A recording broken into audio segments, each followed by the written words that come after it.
So I'd like to say good afternoon to everybody who is in the room and to any people who are connecting electronically who are in a time zone such that it is afternoon. It may be good evening or good morning for other people. But for everybody, however you're connected to the room, we're delighted to have you.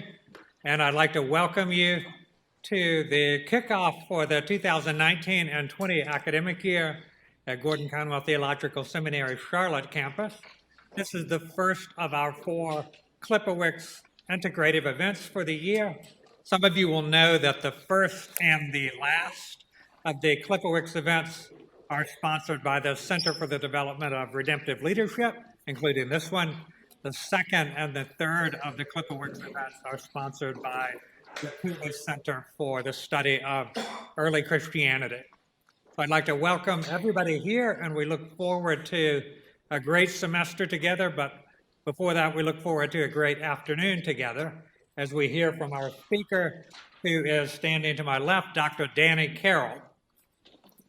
Dr. Carroll is of both Guatemalan and American ancestry, grew up in the States and in Guatemala, spent a lot of summers in Guatemala, of course, grew up bicultural and bilingual, and he has taught for 13 years at a seminary in Guatemala, has also taught for a number of years at Denver Seminary, and he is now professor at Wheaton College in Wheaton, Illinois.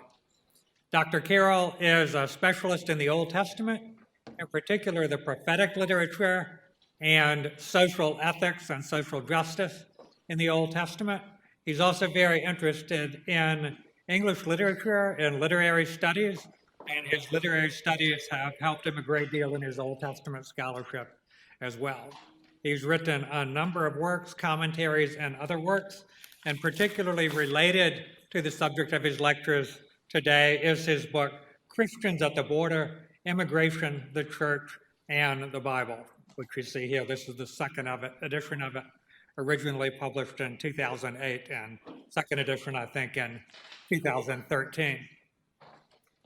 Immigration, of course, is a very complicated topic, and one on which there is a lot of emotion, as well as perhaps misinformation and complex information. And so we are looking forward to the opportunity to get a great deal of clarity and insight from a person who's in a unique position to speak to us about immigration and the issues related to that.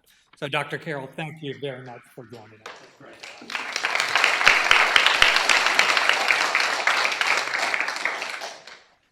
Well, good afternoon. Good afternoon. Oh, good delayed response. So let me just give you a bit of information about me, and that'll explain why I'm doing what I'm doing. As he was saying, I'm half Guatemalan. Soy bilingüe. No sé si hay latinos por acá. De habla hispana. Pero bueno, buenas tardes.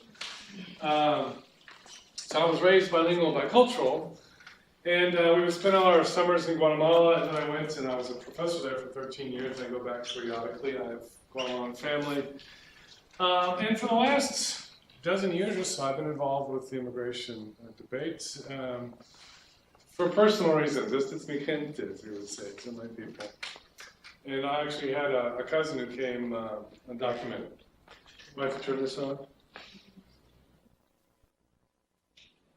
I'm kind of a village idiot when it comes to this kind of stuff. All right. So we were in Guatemala for many years, and then we came to the States. And I'd never thought about the issue of immigration. Growing up, it was just part of our family. We never talked about it. It was just life. And what we would do, at the time, I was Roman Catholic, and so midnight mass on Noche Buena, as we would say, we would go to the Mexican part of town, to Nuestra Señora de Guadalupe church for midnight mass. And that's how I was raised. It was just kind of natural. And then when I come back to the States, I was now an evangelical Christian. I was teaching at an evangelical seminary, came back to the States. And what happened was the conversation had begun. And for the first time, I had to think through it, and I'd never had to think through it before. And what was really disturbing to me, as I'll mention in a moment, is that when I would talk to my friends, it really wasn't much of a Christian conversation. It was really a political conversation with the Bible verse thrown in at the end. And what I was seeing was largely with this topic, it was a position taken on other basis and foundations, really not the biblical piece. And so I thought to myself, well, what does the Bible say about immigration? And my answer was, I don't know. And so that's how I got into that. And I've been working on that ever since. So this is what I want to do today, is to begin to look at the scriptures, because that's where we as evangelical Christians need to ground our position. It's a complicated position, or position and topic. Just the vocabulary. People oftentimes don't know that there's a difference legally between an asylee, a refugee, and an immigrant. Those are three different legal categories that have different processes, for instance. Most people don't know that the U.S. system is built on a quota system. And so there's quotas established in each of these multiple categories of what kind of immigrants can come in and how many every year and all this kind of stuff. And most people don't know about that. They don't know how DACA functions. You may have heard that acronym before. Deferred Action for Childhood Arrivals. So there's all of those discussions, which I'm happy to have. But this afternoon, what I'd like to do is to focus on what the scripture says. As I mentioned, what I want us to do is to begin to, if this works, this is not working. This is supposed to be like the super duper.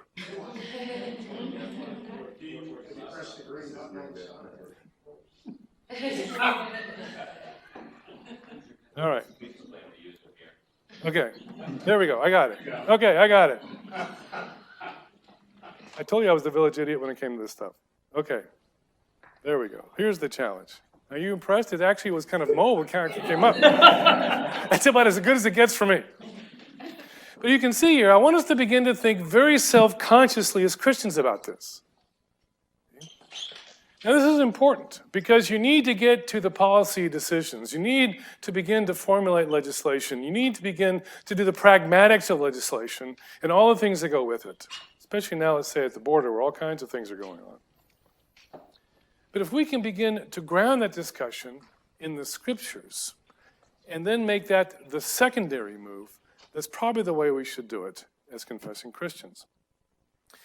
So I want us to think about this as Christians, but I have here, as you can see, times two. Now, why do I say that?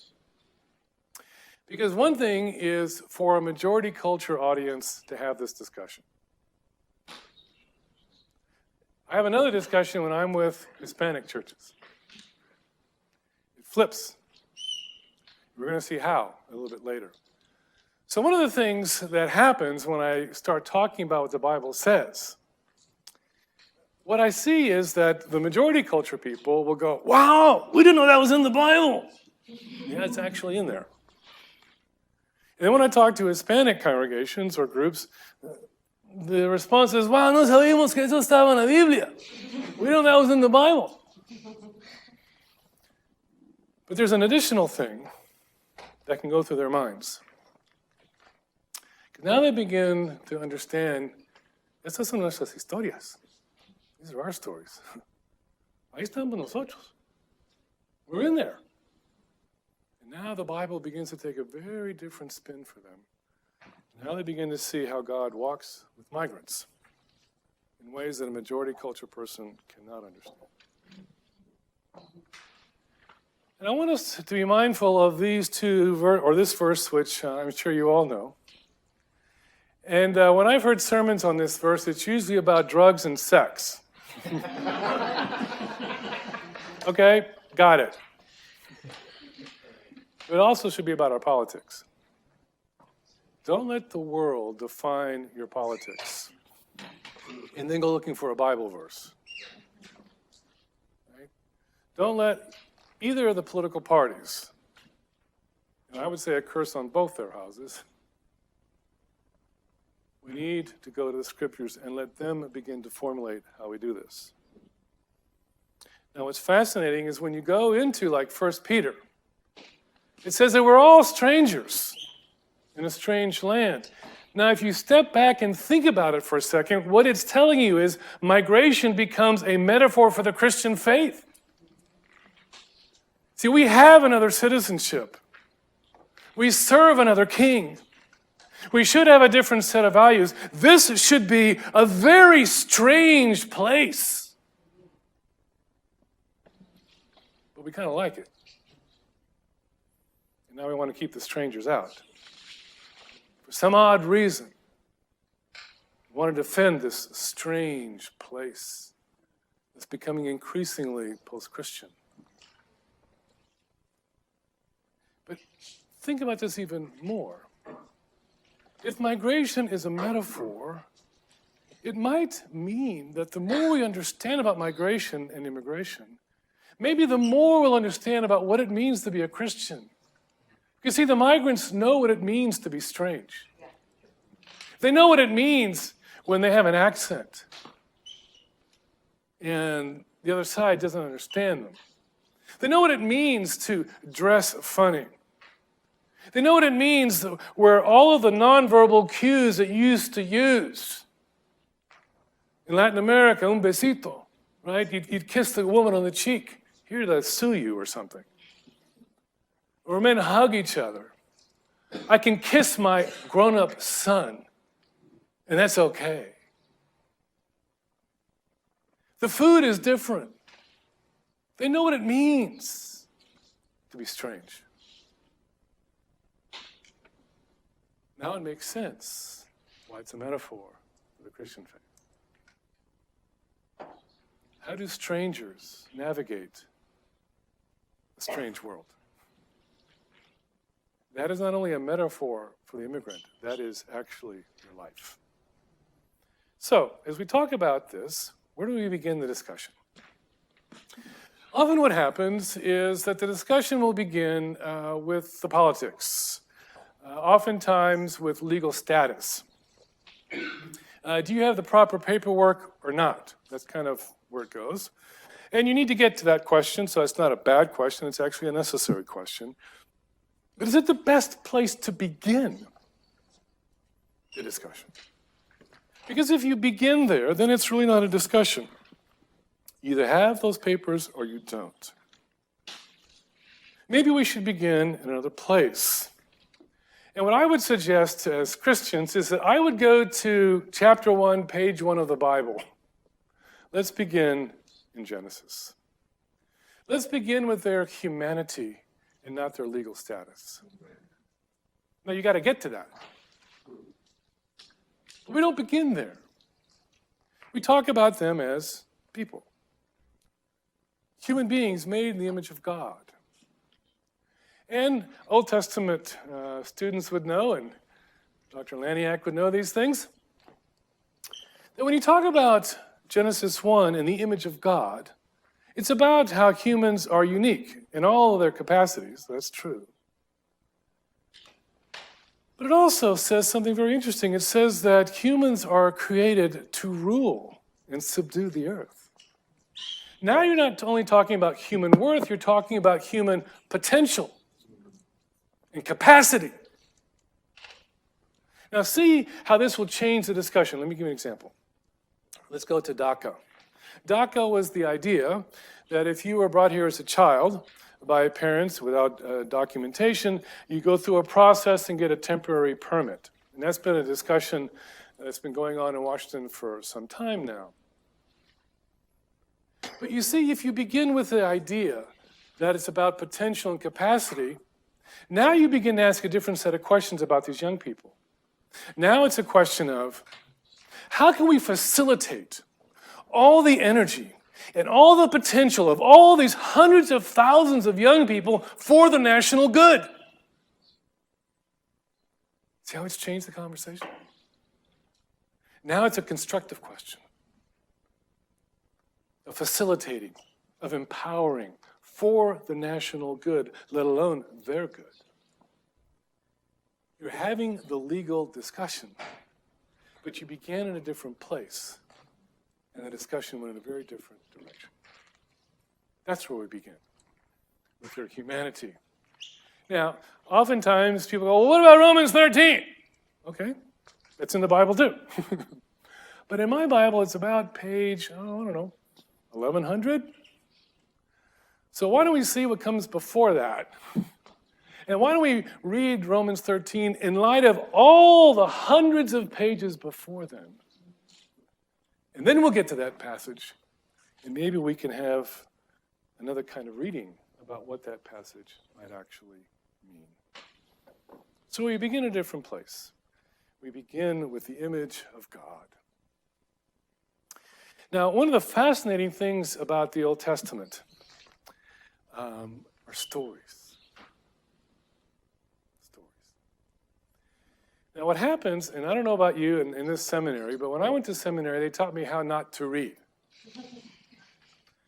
We'd go to exegesis classes and things, and you'd kind of go phrase by phrase and word study by word study, and that's good. But if I pick up a novel, I don't read it that way. I just read. Right? I remember when we were in seminary, not this one, not this hallowed ground. It was another place. Some godforsaken other seminary somewhere. And we went to this church, and the pastor was doing a series on the book of Philippians, which is 4 chapters long, in a year.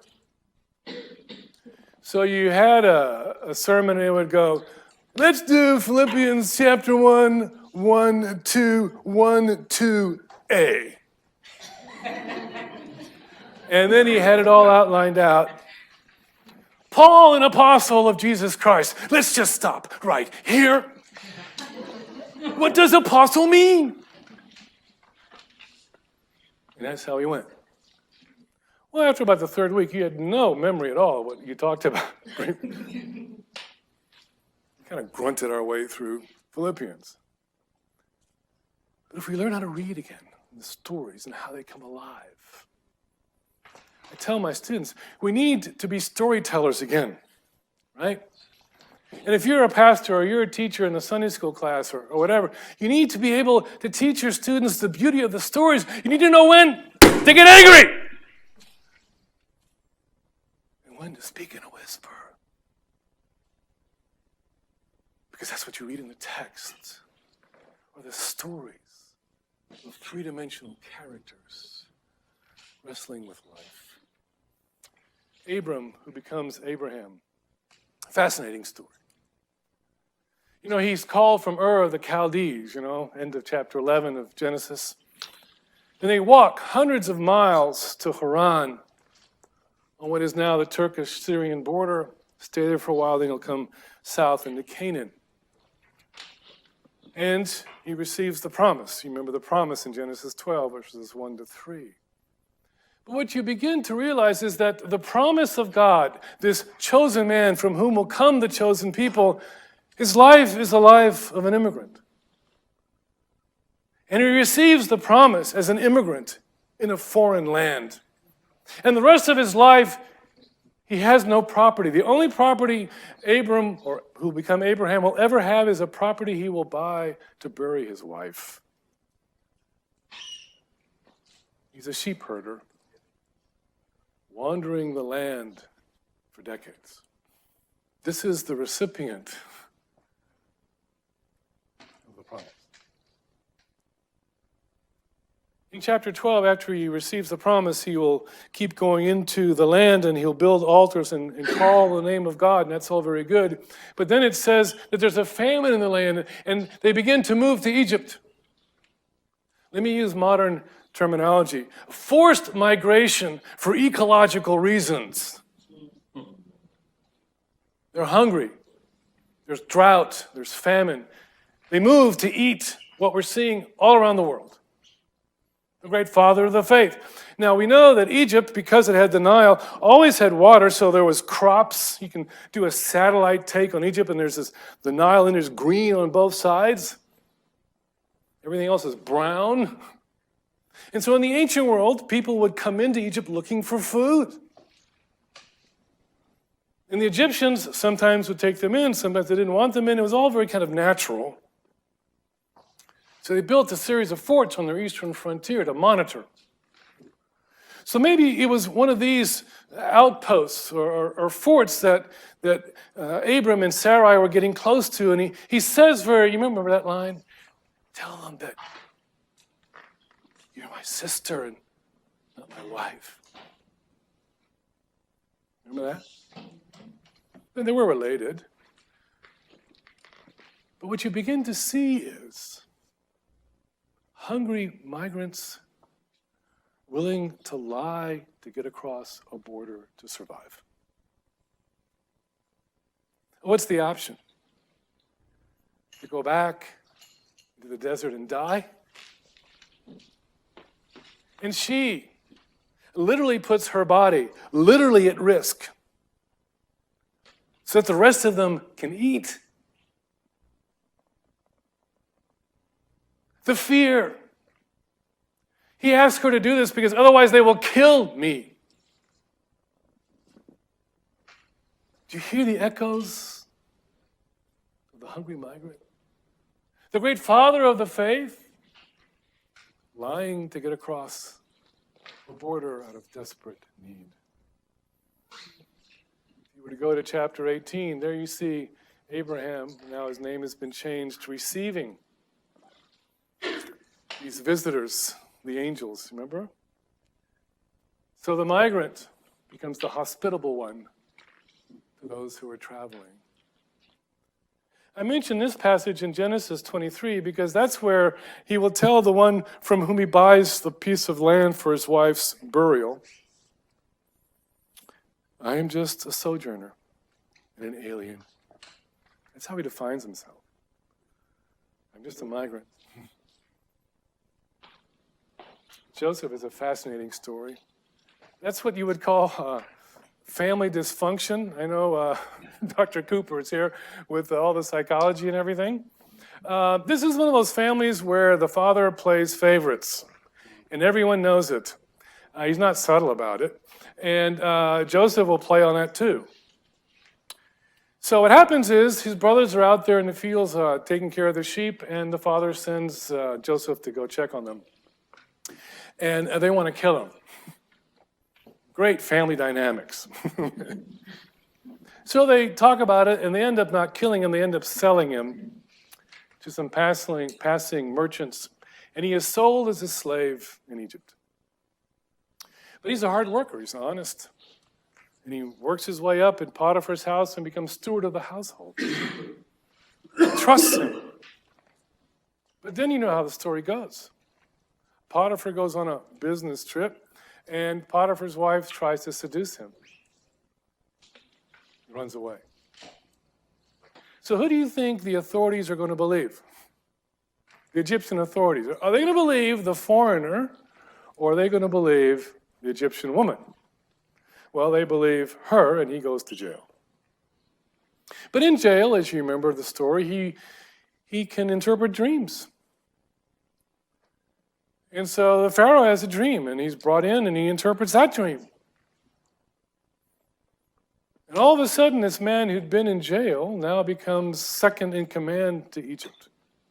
The Pharaoh will actually give him an Egyptian name. He will also give him an Egyptian wife. Obviously, Joseph speaks Egyptian, and he's in the government, for goodness sakes. He would be very much what we would call assimilated, right? But when they have two sons, he gives the boys Israelite names, not Egyptian names. Interesting. He remembers the hand of God in his life. And then his brothers show up. Again, hunger drives them. And now they come to try to buy food. And they come before Joseph, and he recognizes them, but they don't recognize him, which is kind of odd. Well, if you understand how the Egyptians would do it, it really makes sense, because a man of his stature would have shaved everything and painted his face. And that's why they don't recognize him. But he recognizes them. And then he has an interpreter. But he knows what they're saying. You see, he never forgot his mother tongue.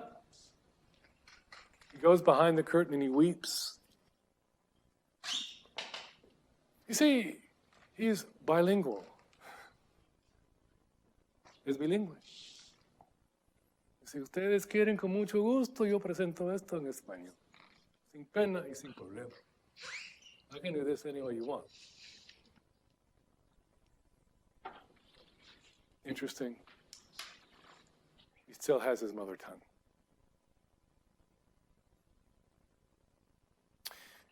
Finally, Jacob will come. Remember, I won't go through all the story because of time. And he'll tell you that Joseph had done a family reunification. Is that a modern category? He paves the way for his 12 brothers and their families and his father to come. 70 at one time. And he's able to set aside some land in Goshen. And it says something very interesting. It says, the Egyptians despised shepherds.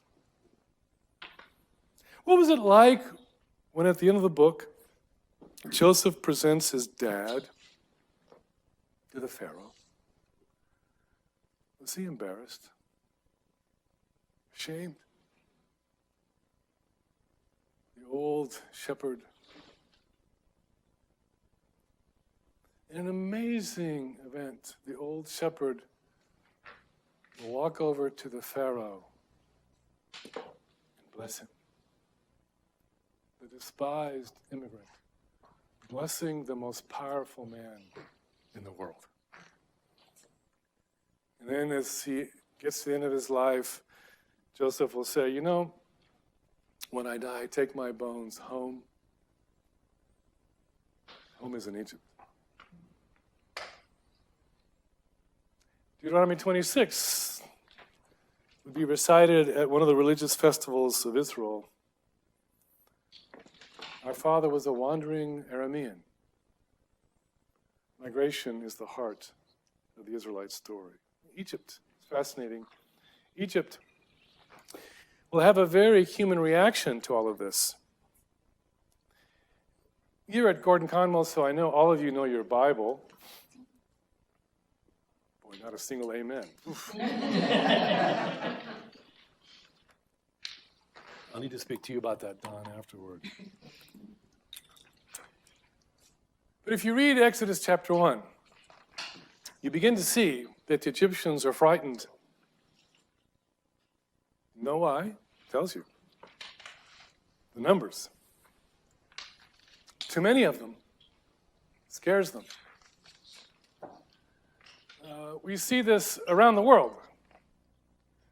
I've been in Australia in the last 12 months. I was in Argentina in July. I've been in the UK and France, Guatemala. Migration's happening everywhere. Everyone is concerned. So were the ancient Egyptians. The numbers scared them. Now, we see that in the media. Invasion, tsunami, flood, that's the kind of words you'll see. We're seeing the same kind of human reaction that we see with Egypt. And what happened was that the Egyptians, it says this in the text, they were afraid that the men would rise up against them if there were to be an invader. And centuries before, Egypt had been invaded and taken over by a foreign group. Eventually, they had been kicked out, the Hyksos. So maybe there's that historical memory in their minds. But again, let me use a modern word. They were thinking about national security. Very human reaction. And so what they do is they put into place kind of a draconian measure. They're going to kill the baby boys. And that way these boys won't grow up to fight them. But these women, these brave women, it's always the women, are smart enough and tricky enough to kind of work the system. Then in chapter 2, the birth of Moses. Moses' mother and his sister have to figure out what to do with the boy. They hold on to him as long as they can, and then they put him into the Nile, a little craft and work it so that it's about the time that the Pharaoh's daughter is there, and so she sees the little bundle, and she says, oh, that's one of the Egyptian boys. What was it like for the mother to give her son away? Knowing that if she didn't, they'd kill him. And the Pharaoh's daughter says, well, we need to find someone to take care of him, to nurse him. Daughter shows up, I know a woman. And so the mother can now nurse her son. Literally, give him her breast until it's time. And then she gives him away forever to the very people that oppress them. What kind of story is that? At the end of chapter 2, the Israelites are crying out to God, and God hears their groanings. Makes sense. And all of this time, the Egyptians need Israelite labor. They need them to build their buildings. And so what they do is, we're going to make it harder for you to work. We're going to make you find your own straw for the bricks. Well, we know this because this has been reproduced, is that the bricks will be made of mud and clay, and if you don't put straw in them, they collapse. So the straw is to stabilize the bricks. These are bricks for Egyptian buildings. They're not for Israelite buildings. You would think the Egyptians would want the most efficient way of doing this and to make the best bricks possible. But when you're driven by fear, you're not coherent. This makes no economic sense at all. You see, they didn't want the Israelites, but they wanted their labor. It's the story of migration. The most tragic story, if I can have permission of my African-American brothers and sisters, the African-American story is a migration story. Forced migration, to use the modern language again. Come here to work.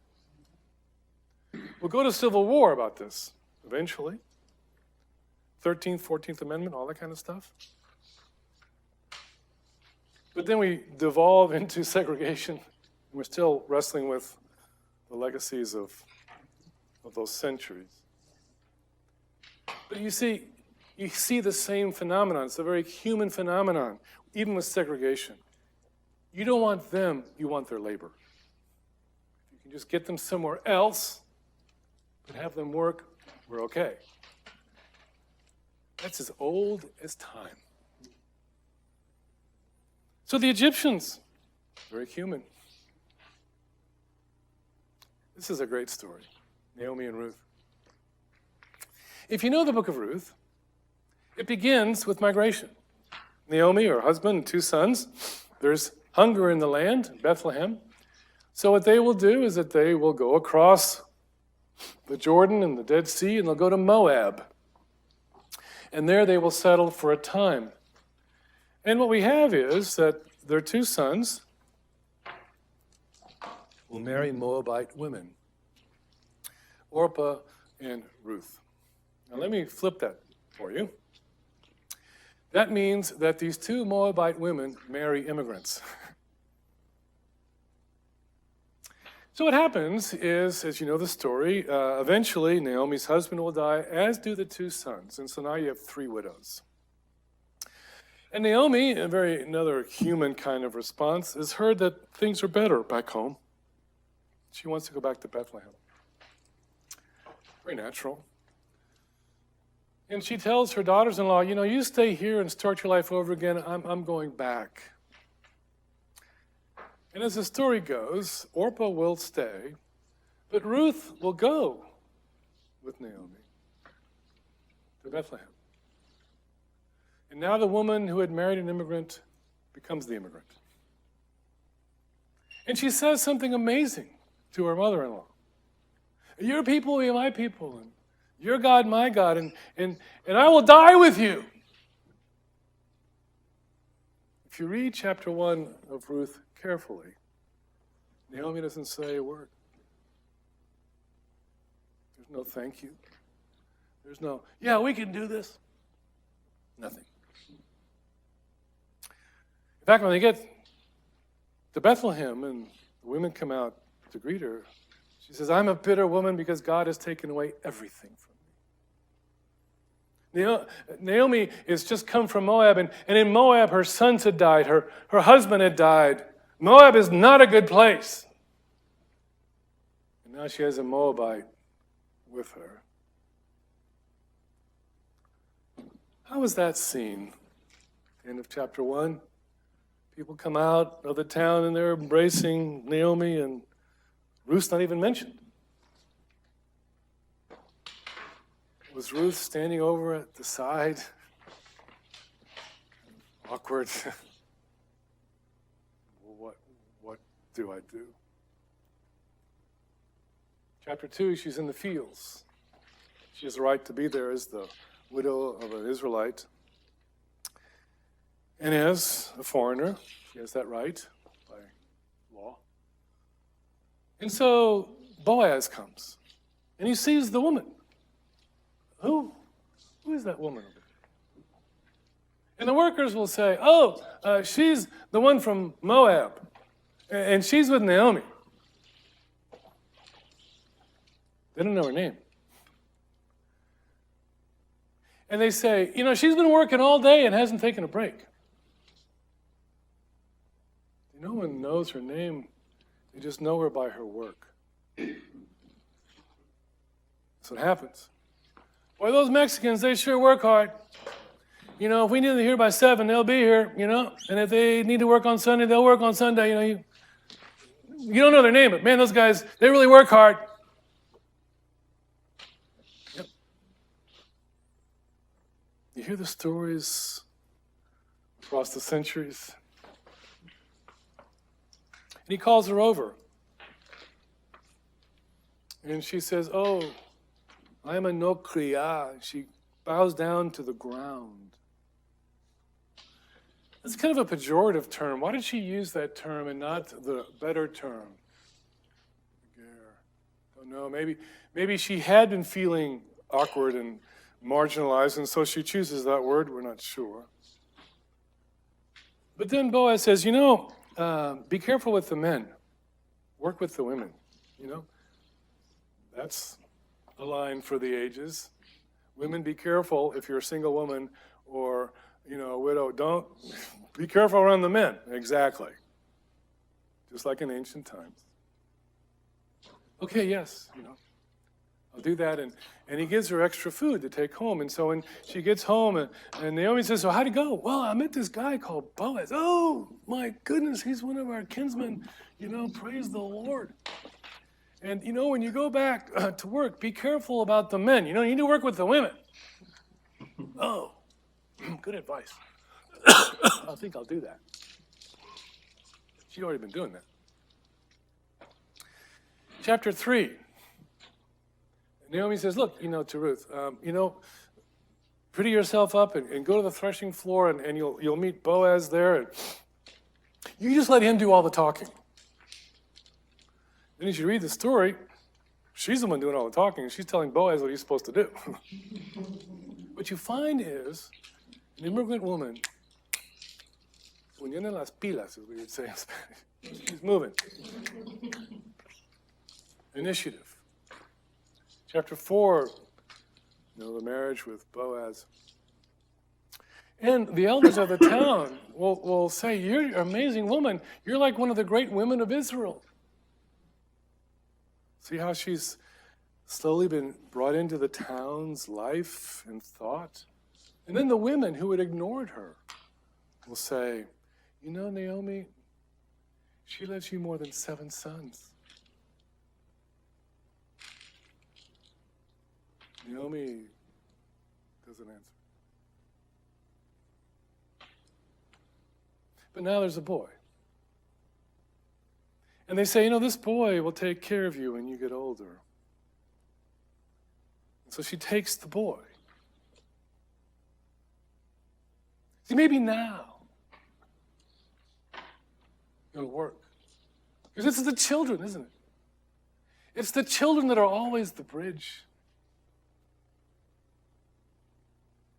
And this little boy, whose name is Obed, father from Bethlehem, an Israelite, and the mother from Moab. He's a half-breed.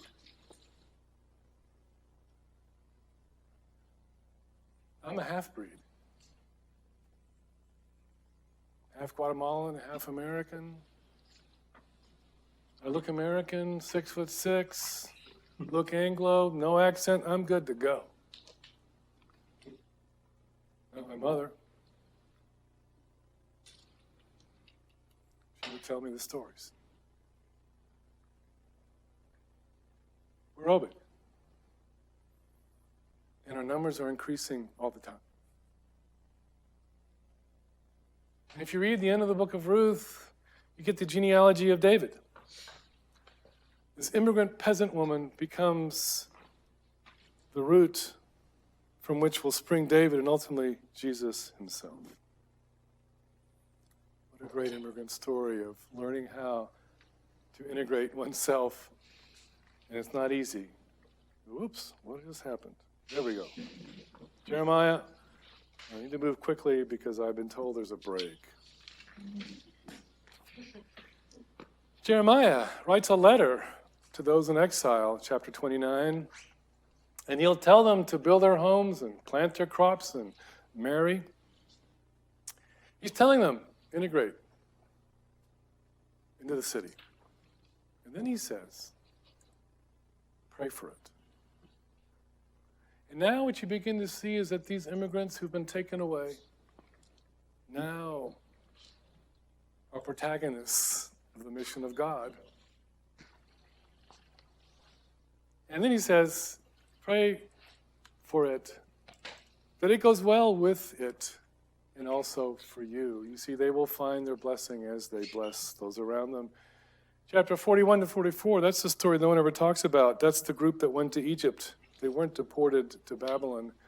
They assassinated the governor, and then they flee to Egypt and take Jeremiah with them. So you have the exiles in Babylon, and then you have a group in Egypt, which will grow up into a very separate Jewish community. I'm going to stick another story in here real fast. Can I do that? Daniel, I love Daniel. Daniel chapter 1. Think about it as an immigrant story. He's taken away with his friends to Babylon. Jerusalem hasn't fallen yet. So he's taken away. He's kind of a war prize. They're bright. They're literate. They're well-groomed. They're probably from the elite in Judah. But then when they get there, they change their names. You see, in the ancient world, if I change your name, that means I own you. And then they begin to re-educate them. They would have to learn the language. A lot of their education and a lot of the stories about them will be found in their religious literature, Babylon's religious literature. Now just think about what's going on. In due time, Jerusalem will fall. A terrible war. The walls of the capital city will be torn down. The temple will be burned. Thousands die in the war.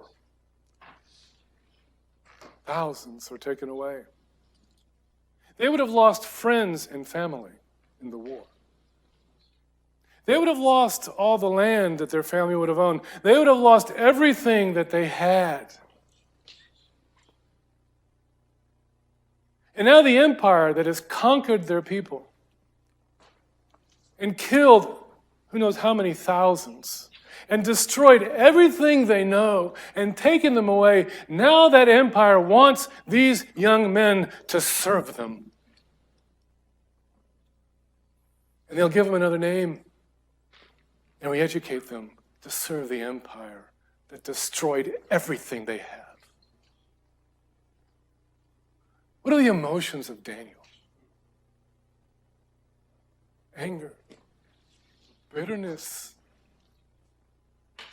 just despair. What is going on in that young man's mind? We do not know. There's no room to negotiate. He can't negotiate the curriculum. He can't negotiate his new name. But what he can negotiate is a little space. It's the food. Food is a cultural marker. Now, I gotta watch my time. Oh, I got time. You get students who go, oh, the Old Testament is boring. I'm not boring. Oh my gosh, this is the best stuff in the world. So let me tell you a story. So in Guatemala, anybody from Guatemala here? What a shame. Need to work on that. We eat black beans. Okay? Not the Mexican brown beans. Pinto beans. No. Black. Frijol negro. Venezuela too. What's that? Venezuela. Okay. Venezolanos. Yes. Wow. Si nos bendigan. From Venezuela.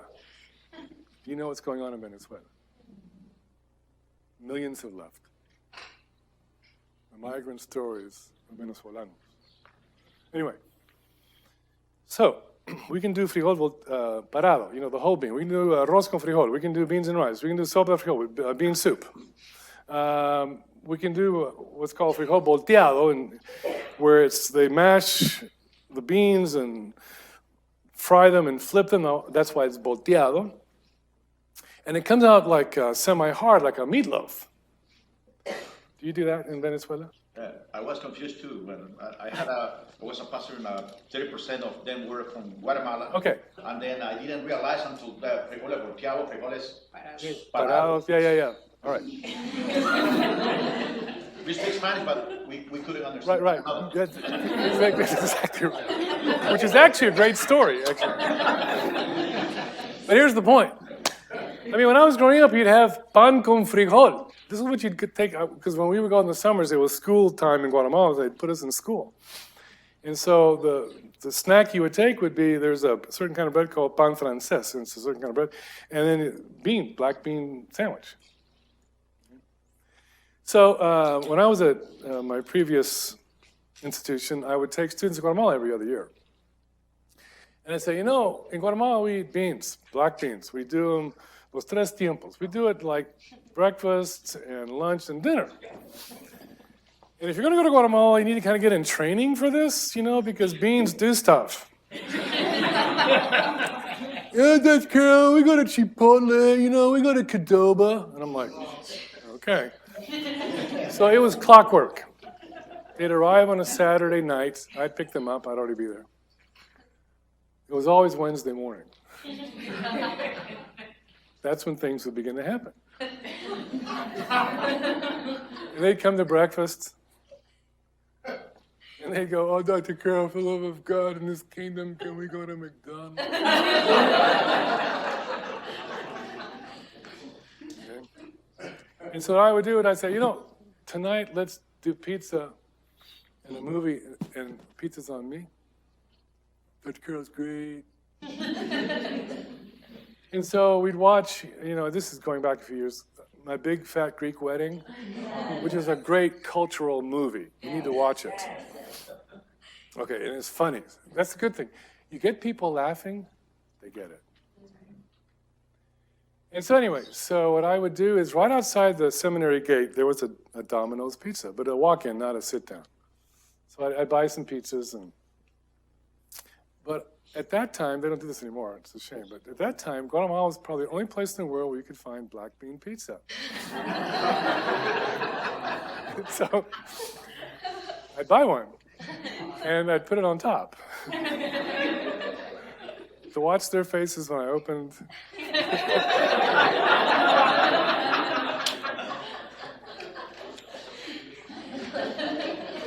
You see, It's the food.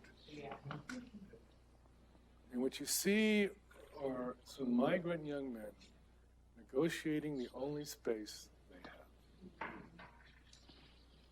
You might change my name. You've taken everything I have. You've killed my friends and my family. But I'm still a Jew.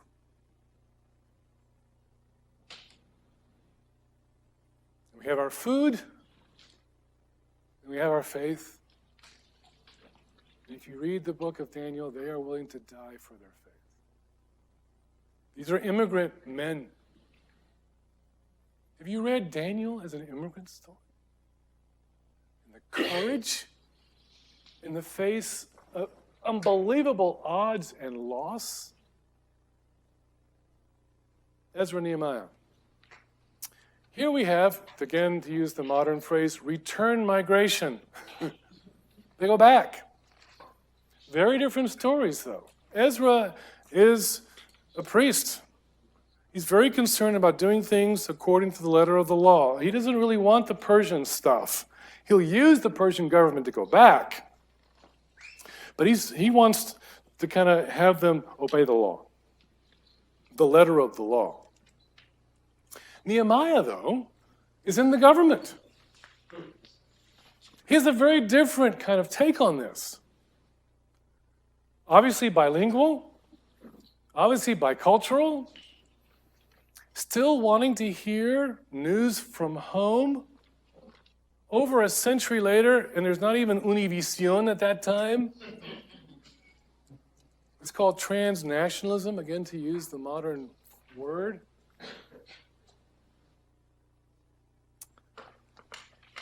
But even that's a funny story. Because if you look at the last line of Nehemiah chapter 1, it says, I was cupbearer to the king. Which means he would taste the food and the wine. Because kings could be poisoned. So they had their elite guard to protect them, and then they had people to taste the food. Now, that would demand absolute loyalty. Every meal, your life literally is on the line. So there's a very funny kind of thing that happens in chapter 2. And the king saw that my face was sad. Now, if you're a king, the last thing you want is a sad face on your food taster. Are we okay, buddy? We don't like sad faces around this table. It is, no, let me tell you what's going on. And so the king, because he trusts him, will actually help him to go back. And there's some other political things that might be going on, but that's for another day. And when they get back, both Ezra and Nehemiah, they find opposition. It's not easy going back. You can never go home.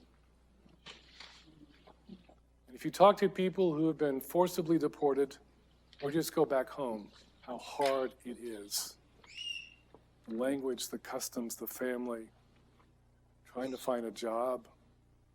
And here you have these return immigrants from Babylon going back and all the tensions that you see in those two books. Tensions from without and tensions from within. Again, the most natural things in the world. And Esther, I'll close with Esther, and then we can move to the break. Esther's interesting because, she's not interested in going back. Never comes up in the book. Different kind of immigrant story. Exactly what you find. Some go back, some stay for a while and go back. Some will go back and forth, like Nehemiah actually goes back and forth. Esther, she's staying. In fact, Esther is her Persian name. Her Jewish name is Hadassah. She has two names. Mordecai is tied to the name Marduk, the great god of Babylon. He probably has a Jewish name too, but it's not given to us. And he must be doing pretty well. He's in the city gate. It tells us that he discovered a plot against the king. So he's honored for that. He must be doing pretty well financially. Maybe he's some kind of business person. We have this from Babylonian documents of immigrants who did well. Others were used as slave labor. Others were able to make a living, and their descendants actually did well. We actually can track this from some ancient documents. So that's probably Mordecai. So she wins the beauty contest. And if you read the book, what you see is the story of a woman who begins to recoup her roots and will end up defending her people. It's interesting. Let me tell you a story. About a year ago, I was speaking at another seminary, and it was a class on Hispanic preaching. And so I was saying, we need to be proud of our culture and our language and our customs. Be ashamed of who we are. And after it was over, the class was a mixed class of non-Hispanics and Hispanics, and there was this one gal who came up to me, and she said to me, a Latina, she says, all my life I've wanted to be white.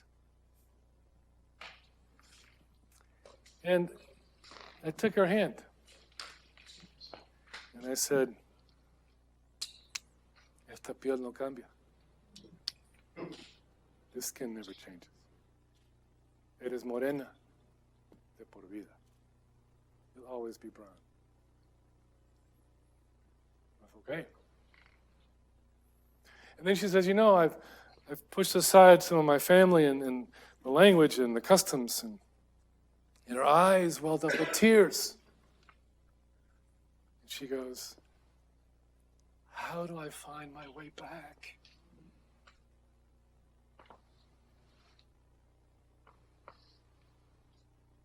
And I said, for each of us, it's a journey.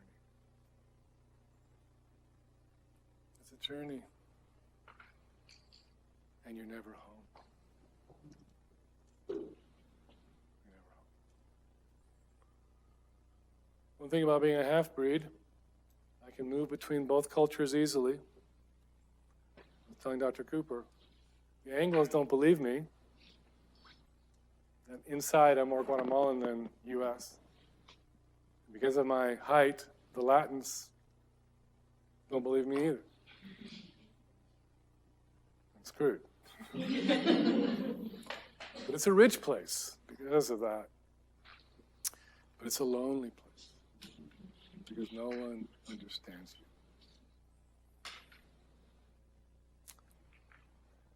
The name of God doesn't appear in the book of Esther, not once. But maybe for such a time as this is what she hears. God is in the movement of all the coincidences of the book. The book about a descendant of a migrant family who bit by bit recuperates her life. That's what you find with Latina and Latino students. They start taking Spanish in school. They start majoring in Spanish at the university. They're trying to make their way back. Oh, the Old Testament's boring. Oh my gosh. And it's the Word of God. That's why it makes it so live. We'll see you after the break. We got about 15 minutes. Dr. Cooper asked me if I wanted anything, and I love coffee, so he brought me a cup of coffee, and then the thing says old man on it.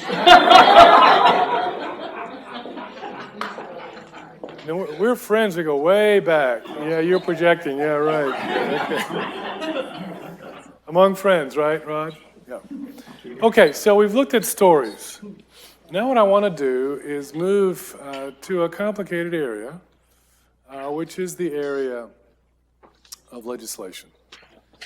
And to ask ourselves, what might the Old Testament teach us about the kind of laws we can begin to think about for this country? The But you can see the question is, how do we engage legislation? Now, every country in the world has immigration legislation. Here's something that I'll hear as I travel, and I've been traveling and speaking on this for over a decade. I'll have someone say, you know, in this country, we're a country of laws. Well, so has every other country in the history of the world. We have ancient law codes that go back thousands of years. I mean, so if you say we're a nation of laws, you really haven't told me anything.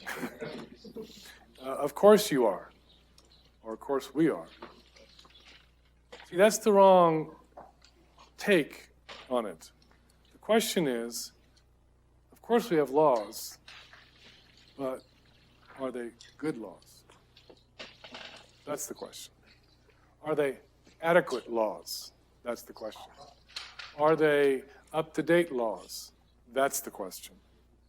And every country in the world is wrestling with the very same thing. Because we're seeing migration around the world. Now, let me just throw out an idea to you. In Genesis chapter 1, we talked about that at the beginning, it said we were supposed to rule and subdue the earth. We're also supposed to be fruitful and multiply and fill the earth.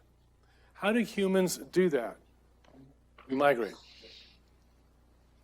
And so what you find in the history of the world is the history of migration, of individuals and of people groups. This is the history of humanity. If I were to ask you, how many of you are actually from Charlotte? How many would be actually born and raised here? One. So the rest of you are immigrants. So you have crossed state lines, maybe? How many of you are not from North Carolina? Okay. So you've actually crossed state lines to get here. You have migrated. For what? For some of you, it may be for a job. Maybe a new start in life. Maybe for study. The very same reasons other people migrate. You've migrated across state lines. They've migrated across international lines. But it's the same human impulse. This is why we find immigration legislation around the world. So, what is the history of immigration and immigration law in this country? Because you can't look at this in a vacuum, which we normally do. Let me just tell you some facts. In this country, immigration was not national or federal until 1875. That's a century after the founding of the Republic. Up until that time, it was run primarily by the states. And if you took history of the United States, you would know that the tension between the states and the federal government has been going on since 1776. Who has jurisdiction? Over what? A classic case of this with immigration was a number of years ago when Obama was president. And Arizona tried to set up its own laws on immigration, and they were sued by the Obama administration. If you understand the history of immigration law, that makes perfect sense, because that is a federal jurisdiction. Okay? So, 1875. But the problems with foreigners and those who are different goes way, way back. Let me give you an example of one of the great men of American history, Benjamin Franklin. I have this article he wrote. And in this article, he's worried about the Germans. Because the Germans, he said, have their own churches, their own stores, their own schools, and he's worried if they will become Anglified or not. These are the Germans, which we had large German groups in the colonies. And then he says something which is amazing. He says, you know, they're not the same pigmentation that we are. And I'm like, Germans and English? I don't. But there, you see? And then he throws in this, which is amazing. He says, and the German men beat their mothers. But he says, but they can become civilized. Okay. The great Benjamin Franklin. And it's the Germans. That's the problem. Okay. So, what happens in the US, a little more history, old man coffee. I will never let you forget that. 1845, the US goes to war with Mexico. That war will end in 1848 with the Treaty of Guadalupe Hidalgo. The US overnight will now acquire 40% of Mexican landmass. That will get actually expanded with the Gladstone Purchase in 1850. Now look at the date, 1848. 1849, what happens? The gold rush. They find gold in California. So what the US will do is now import labor to work the mines and also to build a railroad west. So what the US government and private companies will do is that they will import Chinese labor. We call them the coolies. They would build the railroads. That is why to this day you find large Chinese communities on the West Coast. It goes back to the 1800s. With time, you begin, as the Chinese begin to multiply, you begin to have race riots in California, lynchings. And so California will put a series of laws into place to control the Chinese population, one of which is not to let the Chinese women off the boats, because if they don't come off the boats, then the Chinese won't multiply. This will make its way up, finally, to the federal level. And the first major piece of immigration legislation in this country is the Chinese Exclusion Act of 1882. This will keep almost all Chinese out of the country. And even if you are American-born, but of Chinese descent, you could not be a citizen. This was in place for over 60 years. It was not rescinded until 1943.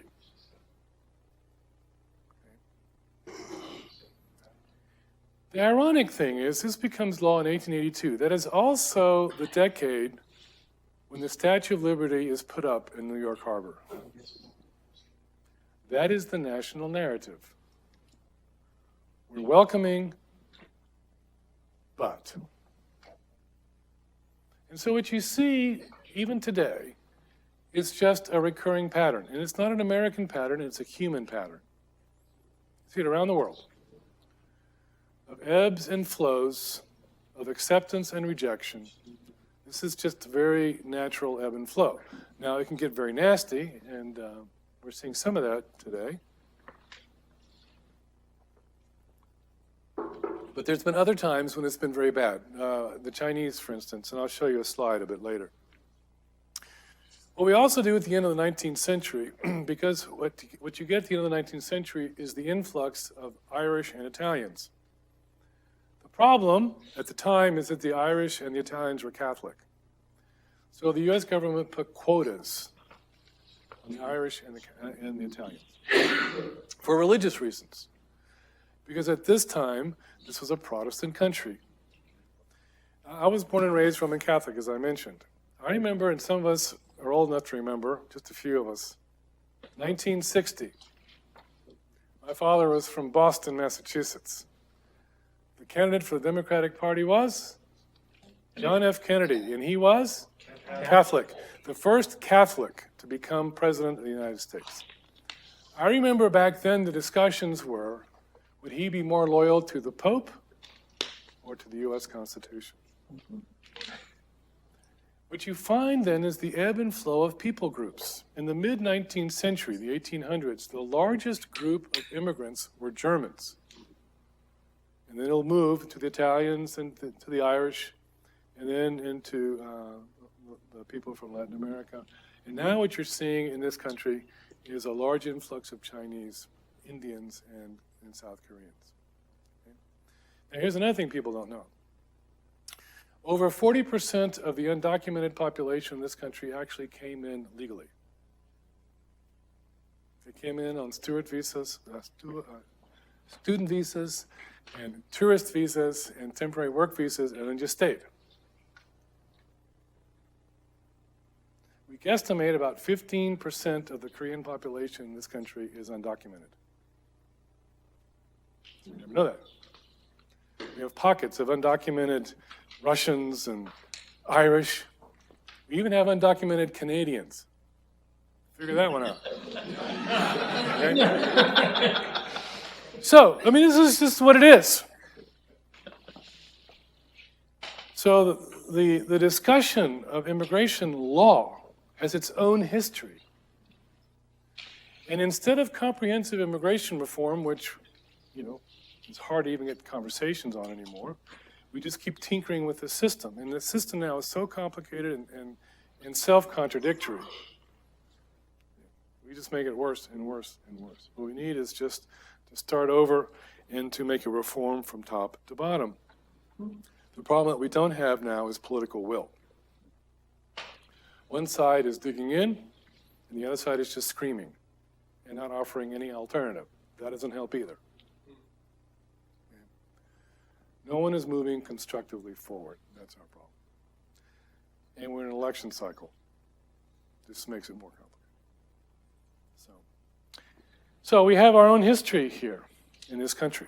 So when you think about immigration, it's not only what immigration law is now, look at the history of immigration law. It's very interesting and complex. But here's the thing that we need to understand. What are the values that define the legislation? Is the legislation that's being proposed, and only one side at this moment is actually proposing legislation, the other side is just screaming. It's exclusionary and punitive. That's a set of values. So what are the values that we would want to be reflected in our laws? Now, when we think about this and we think about law, let me throw something out at you. He only brought me this much. In an old man cup. I couldn't sleep at night or something, right? Okay. If he wasn't a good friend, I wouldn't say these things. So he's not a good friend, so that's why I'm saying them. No. A lot of law in any country is actually created by the culture and reflects the culture. A lot of laws are like this. And so you have this interchange between law and culture, one creating and defining the other. Now, if this is the only country you've ever lived in, this is just natural for you. This is how things are. This is how things should be. But once you start living overseas, I lived in 4 different countries for extended periods of time, you begin to realize that every country has their own laws and own logic of the law and their own cultural values of the law. Every country in the world will have laws about buying and selling property, what to do when people die, what to do with theft and murder. Every country in the world does this. They will also come up with laws about traffic and all kinds of things. Every country does this. Now, it's been funny for us to live in different countries and traffic. Right? So we were in the UK for 2.5 years, and we were back a number of times since then, and the Brits drive on the wrong side of the road. Well, for them, we're the ones who drive on the wrong side of the road. So I wonder, a lot of our heritage is British, and so why are we driving on the right-hand side of the road? Did someone go, well, we're Americans, and we're not going to be like the British. We're going to drive on the right side of the road. It's just part of our colonial rebellion or something. I don't know. But all of a sudden, we've developed a whole system of laws. And you go to school for this. You got to go to classes when you're 16 to know what does a triangular shape mean and an octagonal shape, and if it's green or red, or see, you have to learn and pass that test. See? And then you have to get insurance. I'm supposed to anyway. In Britain, it's really serious stuff. In Britain, you have to have insurance to drive, and there is a sticker you put on the front windshield, that's like this big. It says you have insurance. I wish we had that in this country, but we don't. They will give you your exam as you drive, your driving exam, and if you make one mistake, you fail. We could use that here too. And it's such a big deal that you go to a card store, there are actually cards to congratulate you when you passed your driving test. I remember reading years ago, because we were in England at the time, when Princess Di, remember that, Princess Diana? She passed her exam on the 6th try. Everyone cheers. Do they have traffic laws? Yes. Is that the way traffic is supposed to be? Well, if you're a Brit. And then we go to Guatemala. You know? We have traffic laws. We have stop signs and red lights. And who decided red was stop anyway? Who decided that? Why does green mean go? I don't know. Why does yellow mean go? Ooh, who decided the color scheme? I don't know. But it's natural. God did. I don't know. So, in Guatemala, have a stop sign or a red light, and those are helpful. But they're helpful. You don't have to stop if no one's coming. And then, we have lines in the road, but if it's 5 o'clock and there's 3 lanes, but we can fit 5, it's kind of economy of efficiency of space, right? You come from Latin America and you start driving in this country, it's all so boring. Everyone's staying in the same lines. So at the place I was before, you'd come out, I had to have a night class, and there's a stoplight. 9:30 at night. Light turns red. Nobody's coming. You're like, why am I sitting here? And if you're a bicultural person, you have 2 voices in your head. Guatemalan voice is, "Vámonos." Let's go. And the American voice is saying, they have cameras everywhere.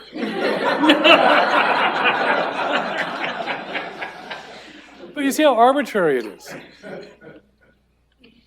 See, so a lot of our laws are actually reflecting values and how we look at the world.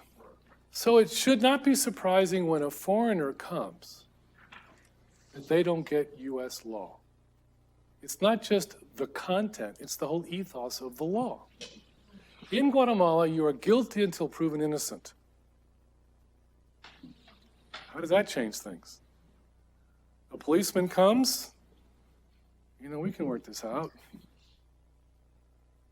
the last thing he wants for a policeman to come. Because what they'll do in a car wreck is they'll impound both cars until they figure out whose fault it is. So it's just easier for you to go away. And we'll just exchange information. How different is that from U.S. law? See, they're just going to be processing it just differently. In Guatemala, they have income tax. Oh, okay. People don't always pay it. And so the government realizes this, and so the government needs to get money, so they put a tax on goods, right? VAT. Well, they made it 15%. We go, oh, that's incredible. Well, it is, but if you understand that they have a hard time getting income tax, that kind of makes sense. So then it used to be where you'd go to a store and they would say, you want a receipt? Because if you don't get a receipt, then they don't have to report sale, which means they don't have to report tax, which means you save money and I save hassle. We're good to go. Now they've made it actually the law, because the government figured this out pretty soon. So now it's actually part of the price. Okay? So the VAT is not just something you pay as an add-on, it's actually part of the price. But you can see why. You see the logic of it? It makes perfect sense. So if you speak sometimes to a recently arrived Hispanic and you say, here we pay tax, and they go, well, we do too. And you tell them, well, there's actually sales tax, and then there's local tax, and then there's the state tax, and then there's federal tax, and they're like, oh my gosh. It's a whole new concept. That's part of the integration into culture process of doing it and learning how to do it in this country. But what you're seeing is a whole different way of looking at the world growing out of your culture, which the law reflects and actually will perpetuate. Because for them, that's natural. For you, it's not. That's why you go through culture shock. And the first thing that goes through your head if you're going through culture shock in another country is, why don't they do it our way? Because we have the best way. That's the most natural feeling in the world. Okay? And then what happens in all these countries, okay, Guatemala is a small country underneath Mexico. And you're taught that it's the best country in the world. And then you have a flag and a national, hymn, anthem, hymno in Spanish. And what do you do with your hands? Well, in this country, you'll go like this. Well, in Guatemala, you go like this. So which is the right way?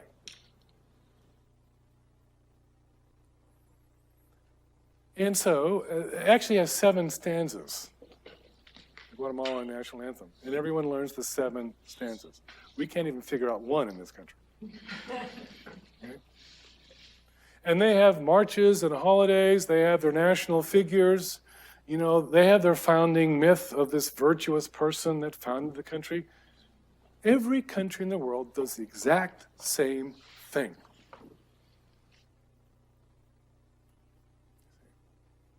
And you're taught that you're better than the country next to you. So you're taught. So when you hear things about, this is the greatest country in the world, I go, oh, for an American. And I've heard the same thing in the 4 countries I've lived in. The same thing. So the laws reflect and perpetuate the culture. So when you can get a grip on that, now you begin to ask a different kind of question.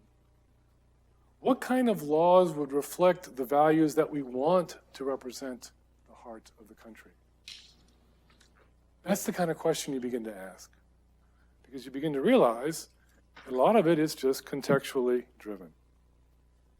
So if we go to the Old Testament, we can see several things. One is that Old Testament law is really unique in the ancient world.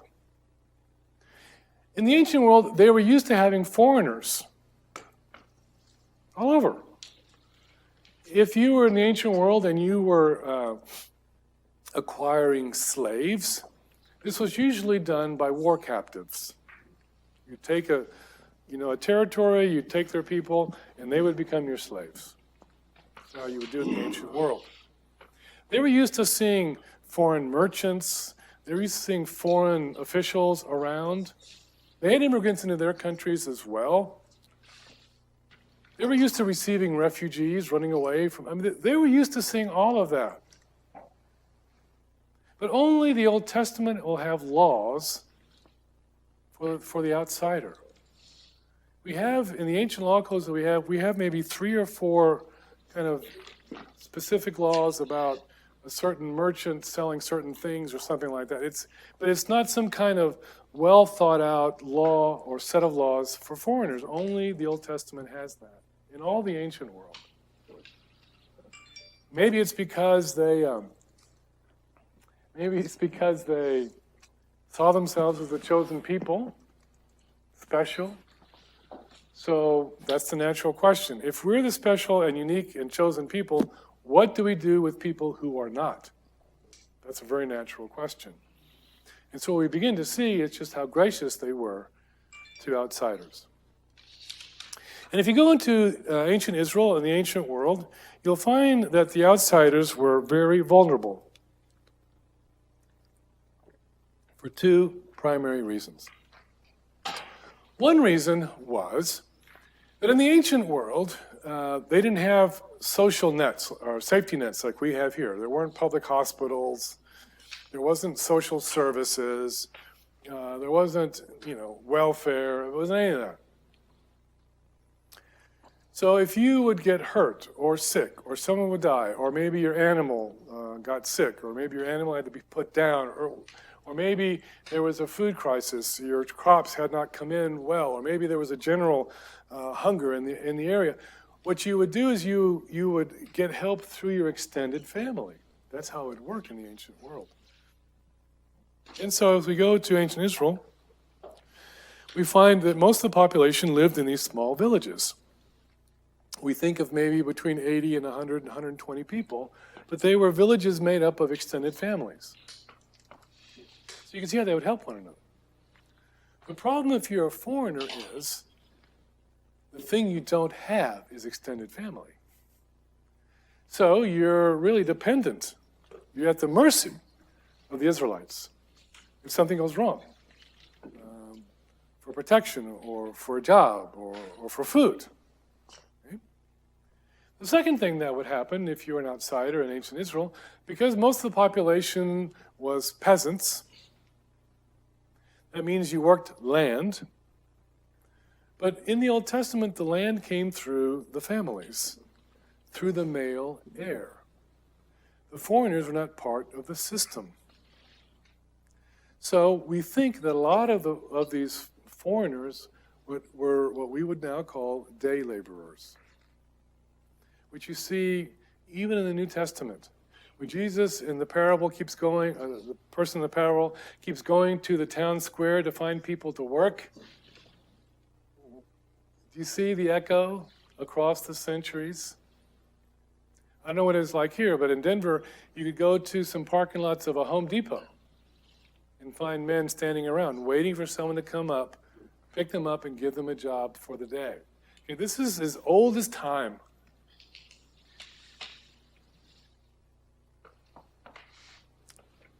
So, no land, no entry into the system, and vulnerable because no extended family.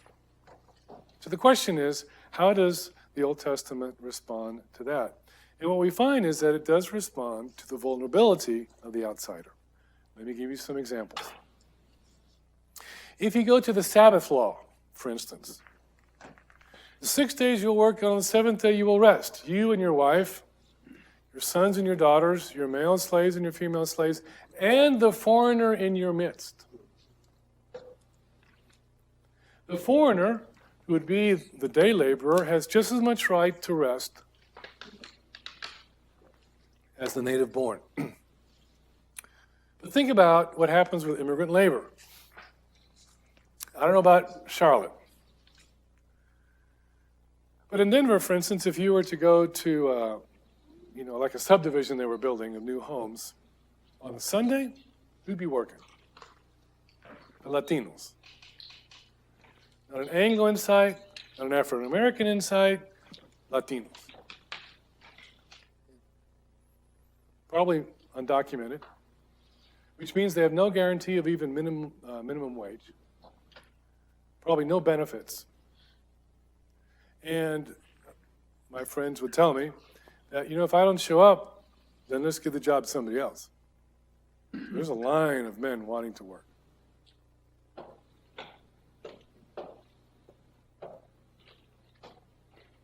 You will give them rest, like everybody else. Because the Old Testament understands what we do with immigrant labor. It also says, you will give them a fair wage. That's interesting. That's the one thing oftentimes they don't get. And you will pay it on time. How's that for a lesson? friend I was talking to works construction, drives the big bulldozer things. Undocumented, been here for years. So he was telling me about a recent job he had. Worked 2 weeks. The man said, you show up at this corner at such time and I'll be there and I'll pay you. Shows up, man never comes. What's he going to do? Go to the authorities? So I said, so how do you and your family make it? He says, we know the Lord has always provided. We always have food on the table. Is that a conversation you've had in your church recently?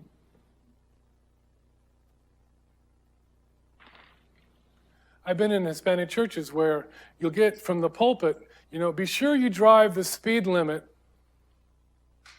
Have you heard that in your church? Because you don't want to be pulled over.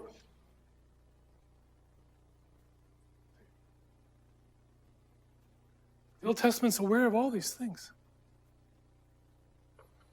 Labor, rest, food, to leave the edges of the fields for the widows and the orphans, the poor and the foreigner. That's what we see Book of Ruth. That's what she's doing. So what you begin to see is that the law will put into place, for that context, help, protection. And then what you'll see is that the law actually will invite the foreigner into the rituals of ancient Israel. The most precious thing of their culture, they're invited in. Because the goal is that the foreigner will get to know the God of Israel. And then it says, when we have the periodic reading of the law, Deuteronomy 31, every 7 years, the foreigner is supposed to be there too. Well, that way the foreigner would hear the stories, would hear the laws and begin to understand why things worked the way they worked. Now the expectation, of course, was that the foreigner would learn Hebrew. Of course, how else would he sit there or stand there and hear? How else would he work? The expectation was, obviously, that the foreigner would begin to adapt to the ways of Israel. And they were invited in to believe in the God of Israel. So what you see is expectations on both sides. So what you have then is the law meeting the vulnerability of the foreigner with the goal ultimately that they might know the God of Israel. You have some great stories of foreigners who do this. Some of the stories, though, are a bit uncomfortable. Hagar. That does not go well. Because of the issue between the two women, she's forced to leave. God will meet her in the desert. Here's another one that's uncomfortable. Uriah the Hittite. Bathsheba's husband. His name is Uriah. Yahweh, or Yah, is my light.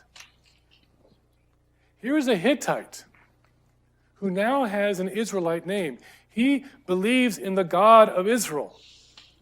He is one of David's mighty men. He is one of 30 men chosen as his most loyal. They're willing to die for David. And Uriah will. For all the wrong reasons.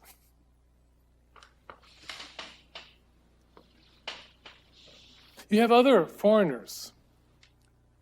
You see this in Jeremiah. Ebed-Melech, a Cushite from what we would now call the Sudan. Military commander in Jerusalem, probably a mercenary, probably the commander of a contingent of Cushites. The Cushites were well known as soldiers in the ancient world. He is the one who will rescue the prophet when he is captured, the Cushite. And then you have Zephaniah, the prophet, the son of Cushi. Maybe his father was a black African from Cush, Sudan. Maybe Zephaniah was black. Moses will marry a black woman So you begin to see just how this percolates throughout all the different stories and all the laws, and we have all these examples of people who've come from the outside in. Now you can begin to see that I've told you two different kinds of stories. One story is when the people of God are sojourning somewhere else, when they're the exiles, when they're far away from home. That's one set of stories in the Old Testament. The other set of stories, like the ones I've just given you, are those who have actually come in to Israel and integrated themselves into the life of Israel. And if you read those stories, you begin to see that some are good, some are bad. Why should we be surprised? That's just how life is. The law. The question is, if you're an Israelite, why should we do this? And the law gives a couple of foundational motivations. The first one is historical memory. You hear this repeated over and over again. Don't ever forget that once you were slaves in Egypt. Don't ever forget how they mistreated you and how they wanted to kill your sons. That's the motivation. Basically, he's telling them, don't become the Egyptians. And so what you find are a set of rituals or feasts that rehearse the history of Israel. Whether it's the Passover, the Feast of Weeks, or the Feast of Booths, rehearsing their history. You see this in a very famous passage that we all hear when we're doing Christian family, Deuteronomy 6. When your child asks you, why are we doing this?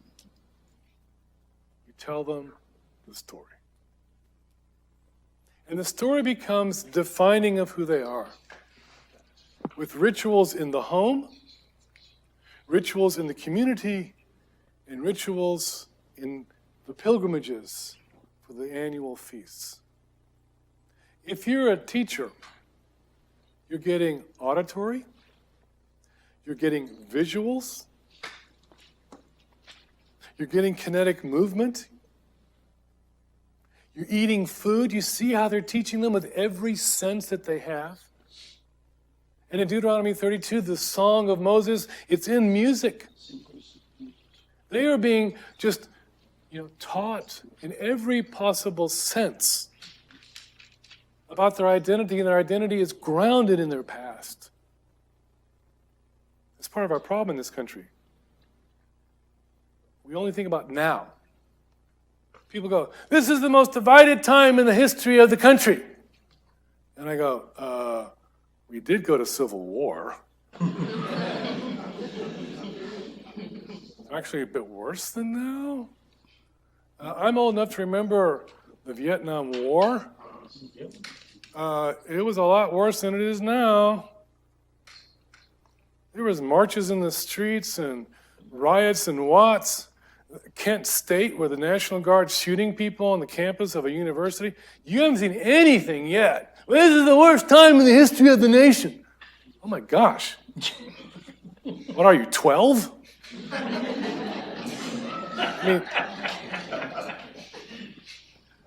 Here's another one. Oh, he's a fascist. I'm going, really? He's like Hitler. Really? When was the last time the brown shirts showed up your door at night and took you away and killed you? That's the language you hear. How do you think Jews feel when we use that kind of analogy? Comparing this administration to Hitler, how naive can you get? There's no sense of history, no sense of proportion. It's all about the drama and the rhetoric on both sides.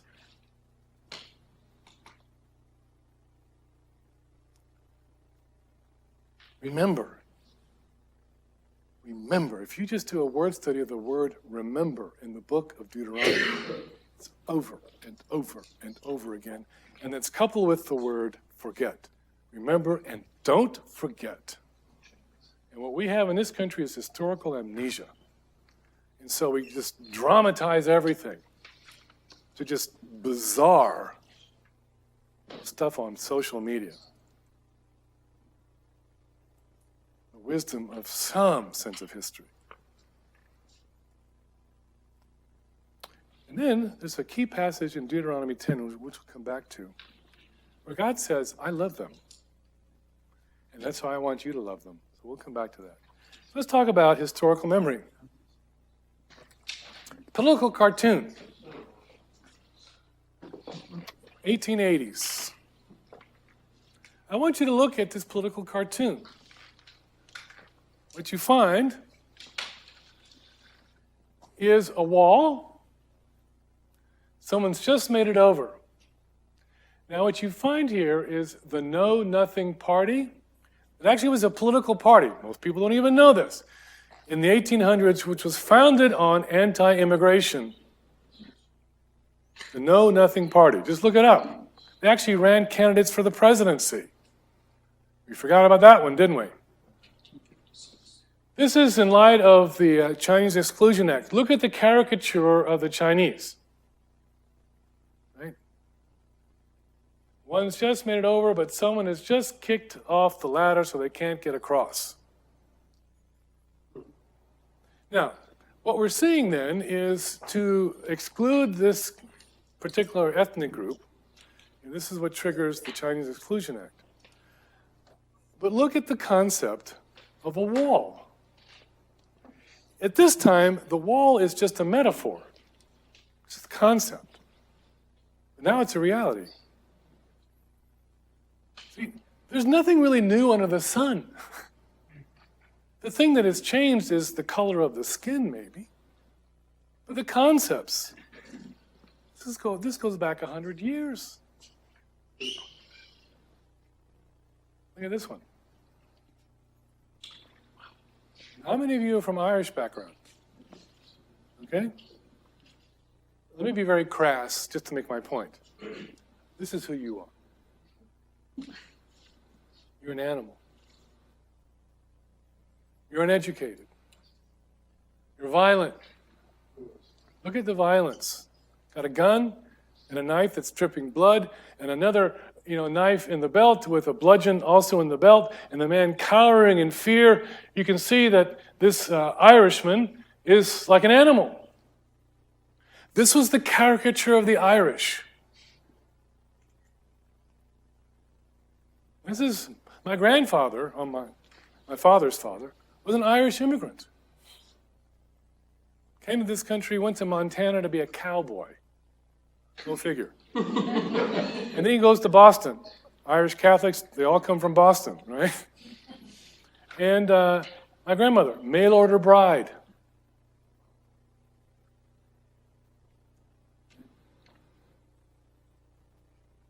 But see, the Irish was the group of the moment. And a lot of them came in the last quarter of the 19th century because of the potato famine. So a lot of them that came were dirt poor and uneducated. So you can see what would give rise to the caricature of the Irish who came at the time. But it's funny, I was looking at I got to keep watching my time here. I'm good to go. I was watching a special on the 9/11, one of the firehouses, and the song of the firehouse was "Oh Danny Boy." Now, if you go back decades ago, the policemen and the firemen of New York and Boston were Irish. So the song of the firehouse is "Oh Danny Boy." So then they gather all the firemen of that firehouse to sing "Oh Danny Boy," and it's African Americans, Hispanics, and they're all singing "Oh Danny Boy," and I'm like, you see the Irish echo, and so you have these, Hispanics and African Americans singing "Oh Danny Boy," and I'm like, oh my gosh, the immigrant memory, fascinating. Look at this one.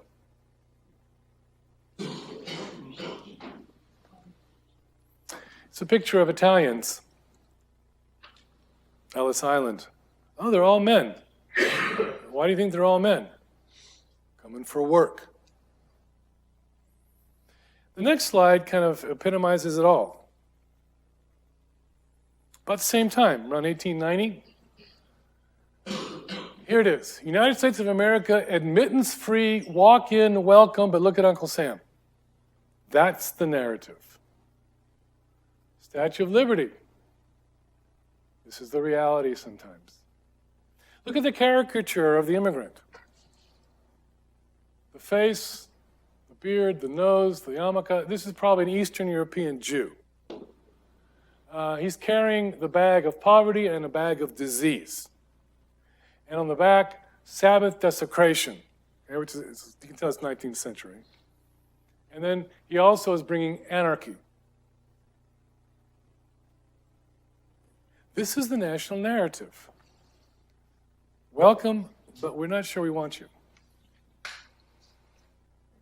So when people, hear this in the news or these sound bites, we're a nation of immigrants.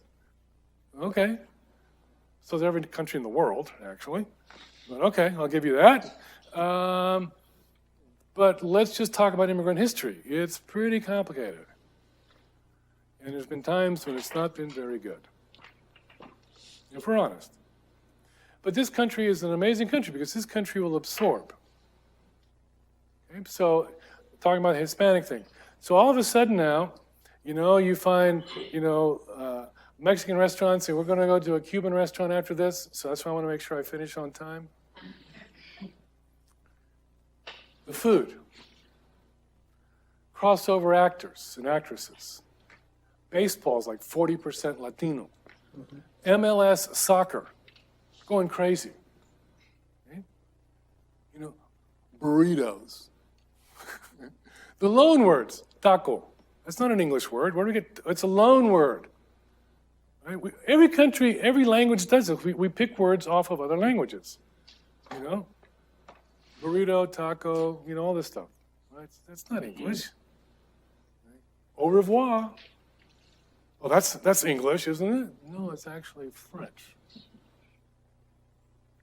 Every language does this. And so the U.S. slowly is absorbing the Hispanic in its music, in our food, all this stuff, even as all the cultural stuff is going on too. It's just fascinating, but it's an historic process. We can talk about the Germans and the Italians, the same thing. Right? No one's really bothered now about having Italian food. Too bad it wasn't 100 years ago when the Italians were the wops, without papers. Okay? What I'm just saying is what we're seeing today is nothing new. It's just repeating itself, sometimes for better or for worse. And then you get this passage.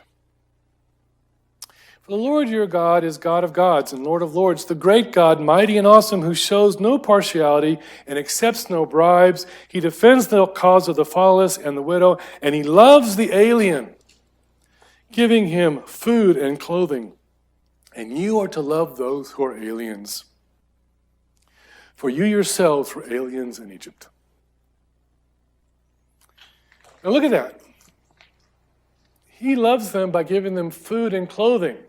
This is a tangible love of God to the foreigner. And then he says, you're supposed to love them like I do. Which means we're the ones who are the hands and feet of God to give them the clothing and to give them the food. God will love them through us. And if people ask me, why should we care about the aliens? Which is an interesting word. I used it here because it's in the NIV. But, if you're going to use the word alien, we use that for like outer space things. In Spanish, you don't. It's a different word, extraterrestre. It's just a different word. So when does an alien become a human being? That's the question. But what you see is if someone says, so why should we love the alien? I would tell them, you know what? Because God does. I can't give you a better answer than that.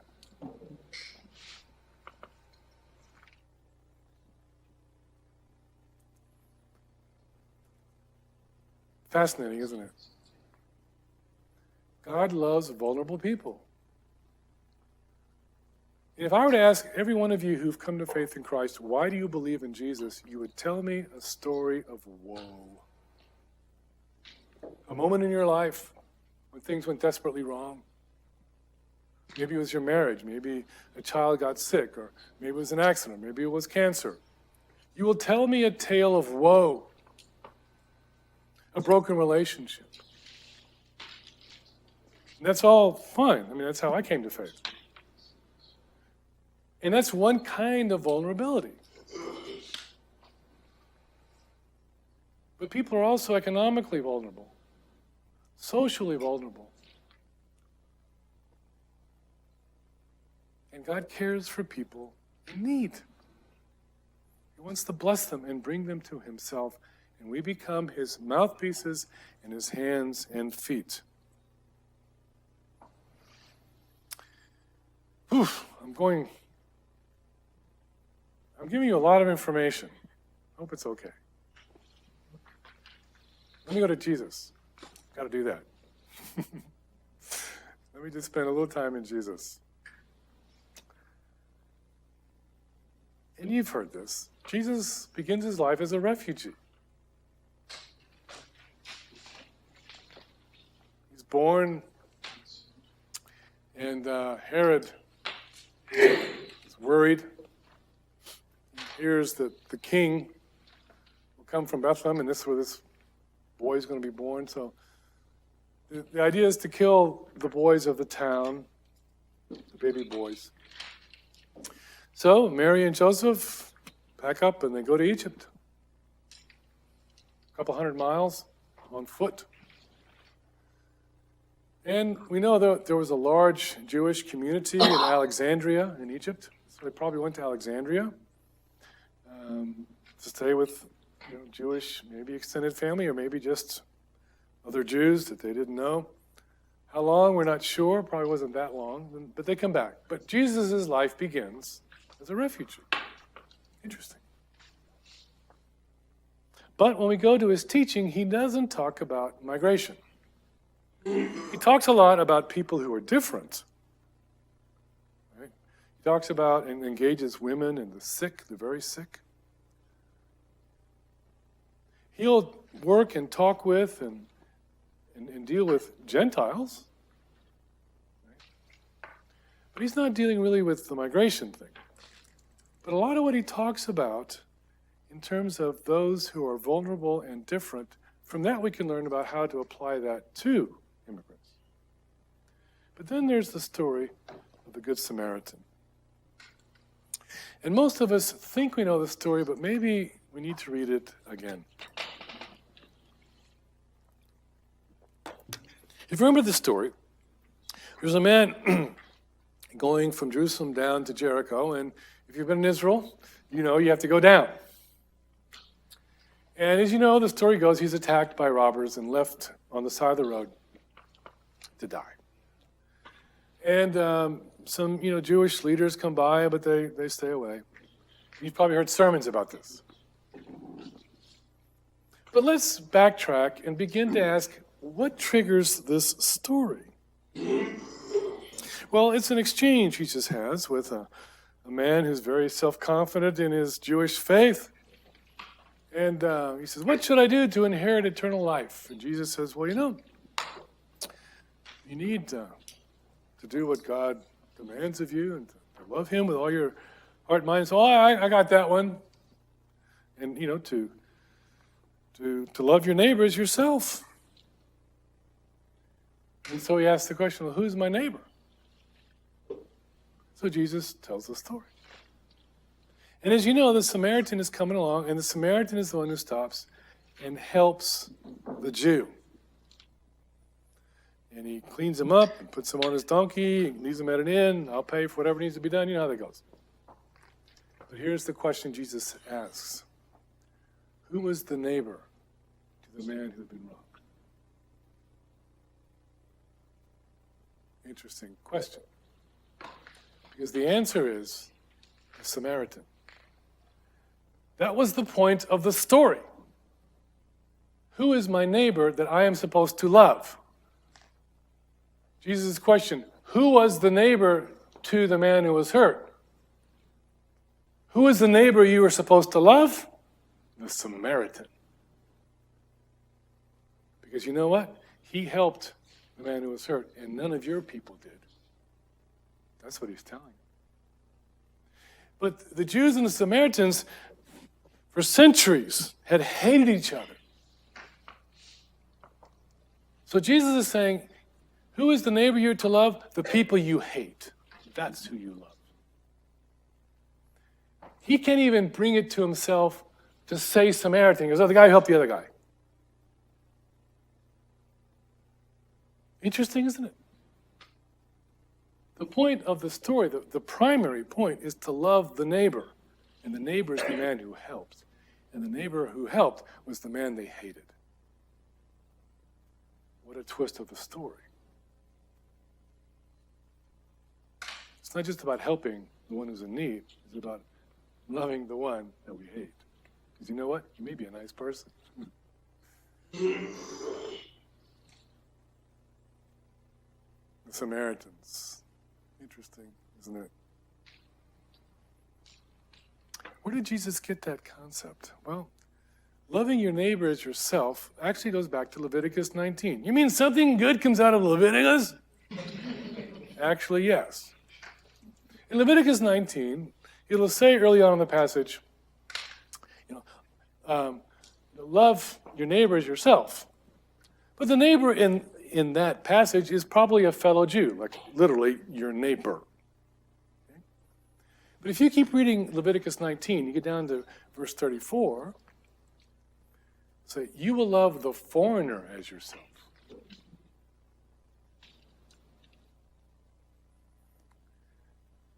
That's the hardest one to love, because they're different. So when Jesus is kind of picking this up for his story, he's going back to his Old Testament roots and using it for his time. And then Jesus will give us the Great Commission. Right? And what does the commission say?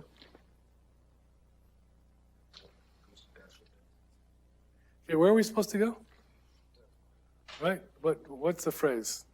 To all the nations. How do we do that? Migrating, moving. And then if you read the book of Acts, that's what it's about. The movement that kicks off the church. It's fascinating. I was a missionary for 15 years. I tell you all kinds of great stories. Anyway, so if you're at a missions conference, and it was going to be, Acts 1:8, you'll receive power from on high, you'll be my witnesses in here, Jerusalem, Judea, and Samaria, and the rest of the world. You've heard sermons like that? So, yes, in chapter 1.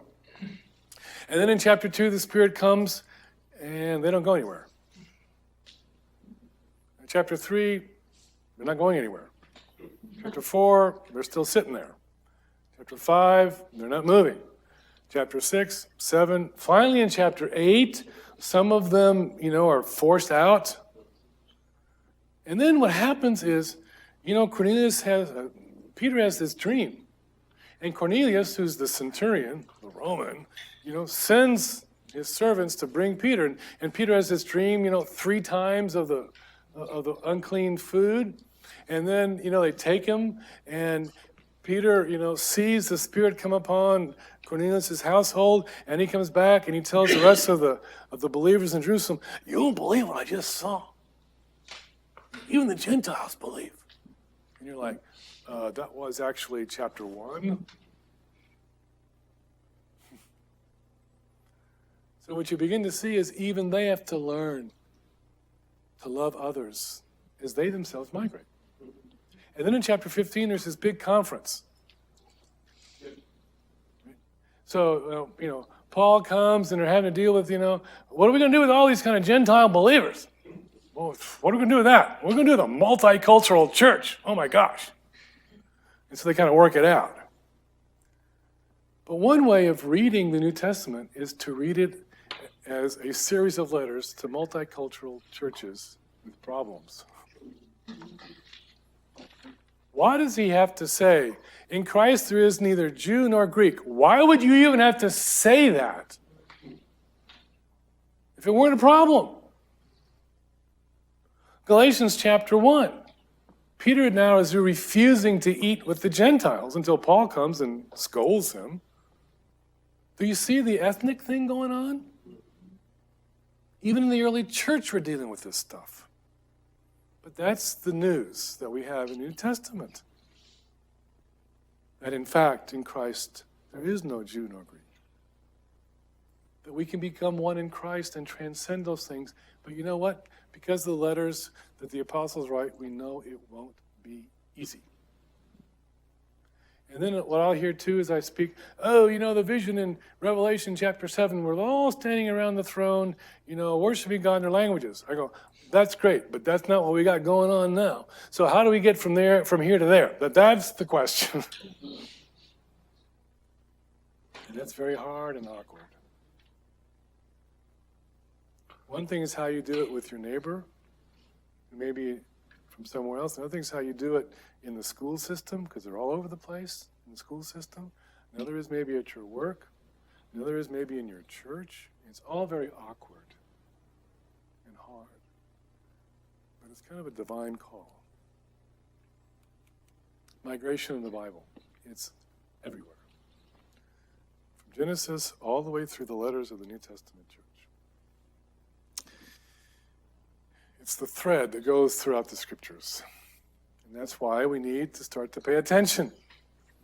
And maybe if we begin to get this kind of scriptural sense of things, we can begin to have some coherent debates and discussions about what it means to talk about immigration as Christians. Okay, we've got about 12 minutes. And I'm happy to take some questions or complaints. Any questions?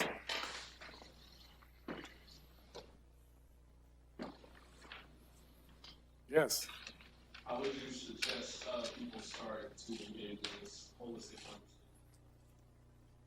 conversation and applying it to their lives? I think it depends on your situation. For some people, it may just be getting to know people in your neighborhood.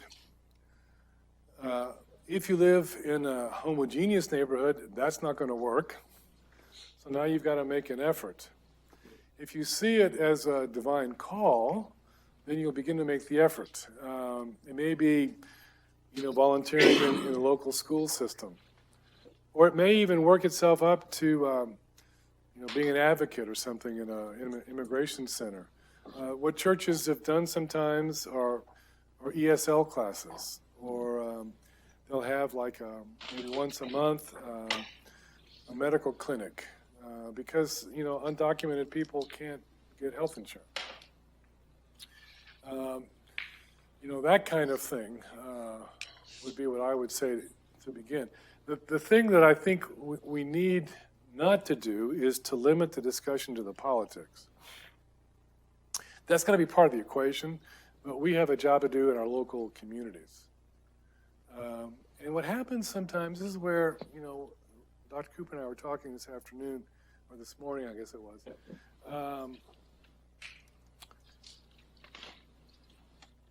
Christians need to be careful when they enter into the arena politically, because of all kinds of voices and pressures.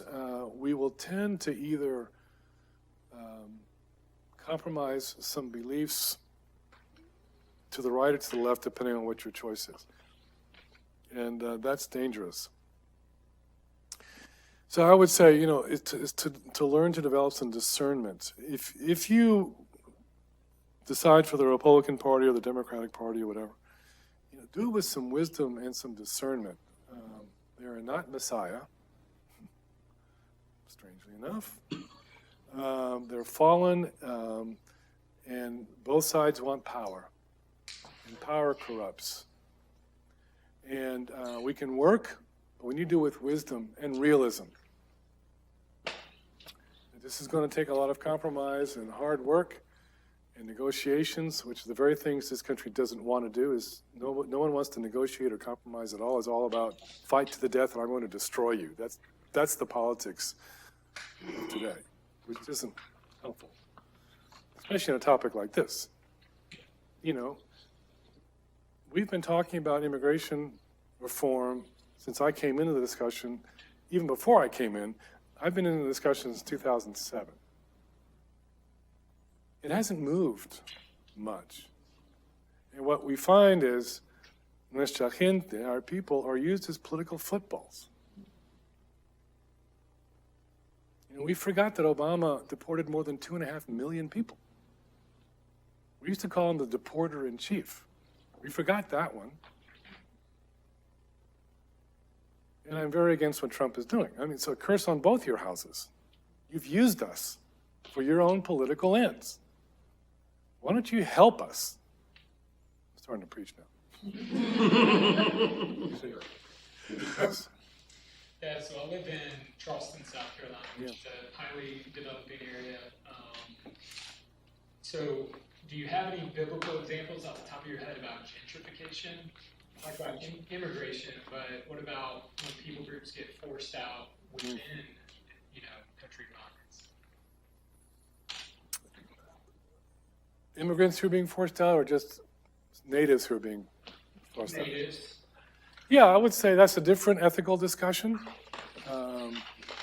With gentrification, we saw it in Denver.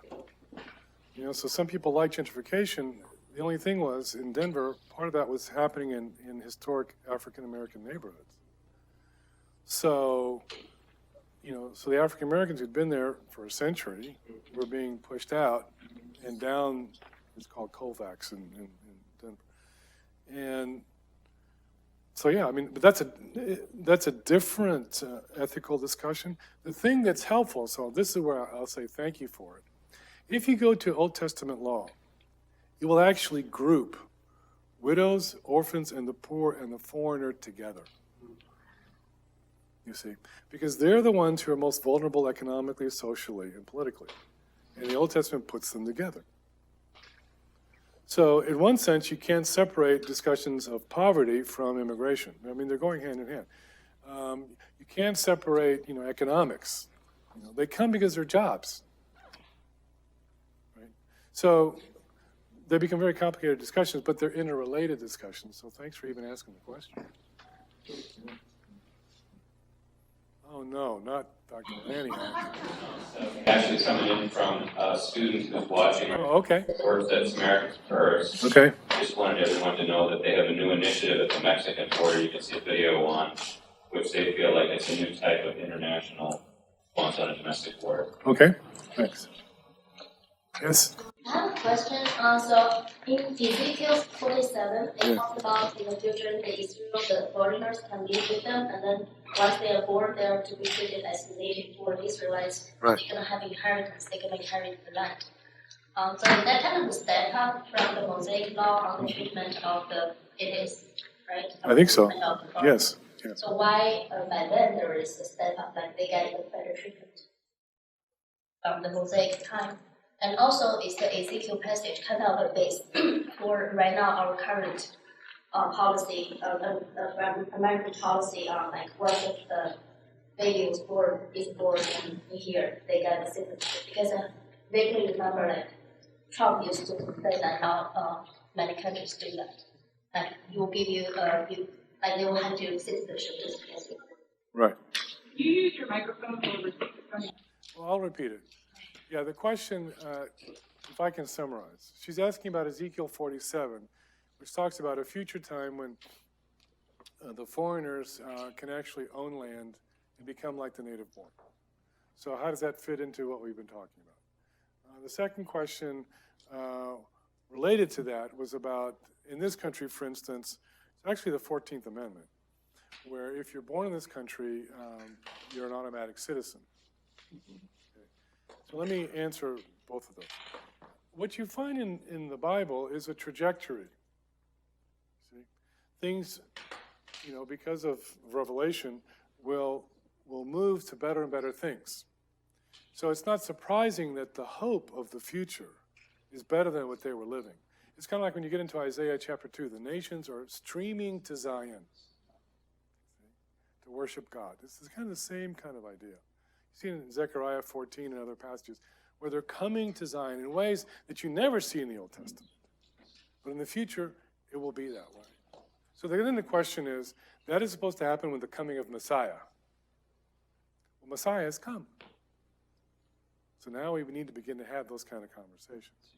Now, in terms of the 14th Amendment, that actually is built off of the Civil War. Because you would have, let's say slaves. You see, you might have children. And if someone was trying to say, oh, they can't be citizens because they're the children of slaves. Well, the idea is, well, no, they were born here, so they're citizens. So that's where the roots of that amendment go back to the mid-1800s. Okay? So, but we've used it now. So if someone says, well, other countries don't do that, my response is, okay. So I don't know why we need to keep comparing our immigration laws to other countries. Why do we do that? If we want to say this is a unique country, then we do our own laws the way we think they need to be done. And we don't need to mimic Mexico. We don't need to mimic Germany or whatever. I mean, we don't. So it's interesting when people tell me what other immigration laws are in other countries, and I go, oh, that's interesting. But this is the United States. We have a different discussion and a different history, so it'll be different here. That's how I respond to that. Oh, let me go, Jonathan, because I know your name, and then you.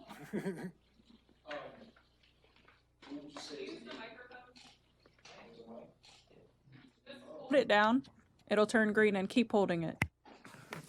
What would you say to the undocumented immigrant who's here in the United States and reads Romans 13 verses 1 through 3 in regards to, the authorities that God has put in place, and of course, breaking those authorities would, not be good for them? Yeah, that's actually a complicated discussion. So let me just give you some ideas. Please. Okay, that's part of your church.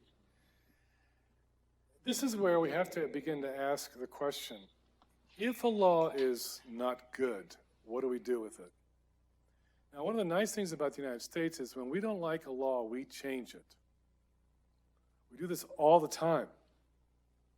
I don't care if it's local, state, or federal. We're changing our laws all the time if we think they're bad. Current U.S. immigration law, if you just study what it is so outdated. I'll give you an example. We work on a system of quotas. The national quota for unskilled labor for the country per year is 5,000. We estimate that we need 500,000 a year. It just doesn't work. So when people say, why don't they come in the right way? Okay, you just told me you know nothing about immigration law. Because it's a total mess. Okay. Now, let me give you a hard example back. If you want to do Romans 13 in that kind of simplistic way, I would say this. So let's talk about Birmingham, Alabama in 1950. Where segregation and racism was actually legalized and part of the system. And the court system and the legal system was shaped to actually defend, promote that system. Do you want to go to Romans 13 in Birmingham in 1950? Let me make it even more uncomfortable. Do you want to go to Birmingham, Alabama in 1850 and give me Romans 13? The answer is no. So then the question is, okay, so now we're seeing it's a complicated conversation. So it's not saying give the government carte blanche. We respect it, but if the law needs to be changed like we do all the time, we work to help the laws get better. What I also say is I go back to Romans chapter 12. Be careful that you're not just giving me the line of a political party, because that means your mind has been molded by a different ideology. What would the scriptures tell you? And if you keep reading chapter 12, this is where it gets, okay? I'm going to be preaching here. Just warning. Preach. Okay. Amén, hermano, right? If you keep reading chapter 12, it begins to move into the spiritual gifts that have been given to each of us by the grace of God. And then he says something really strong. He says, if your enemy is hungry, you will give him something to eat. And if your enemy is thirsty, you will give him something to drink. Even if you see or think that the immigrant is your enemy, we are beyond excuse before God. The church is in chapter 12. I can respect government 13, but I will make a distinction in Romans 12. Now, what that means then is that we will try to obey the laws as best we can, but you know, when it gets to some things that I think are morally wrong, it gets more uncomfortable. But that's why the importance of working toward reform, like we would do with any other law that's inadequate. We do this all the time. What happens is the numbers can scare us. That's always been the case. Egypt. They're different. So I understand all that. But the law just doesn't work. It just doesn't work. Here's the thing. When we tried to do immigration reform a number of years ago, one of the things that was put on the table was to have the quotas shift every year according to economic need. It's kind of common sense. But in the political climate, there's no negotiations, there's no compromising. It's either all yes or all no. I mean, that's what it is. When we really need to negotiate this and compromise on it, because that's the only way you can move forward. And it's going to be complicated because you're talking about the economies of Central America. You're talking about the cartels, which are driven by U.S. drug habits. Part of our problem is our drug habits. We're screwing it up. We're actually causing a lot of the problem because we want our highs. If we're being totally blunt, Guatemala, you will see money in new high-rises, new shopping centers, Jaguars. That's not the national economy.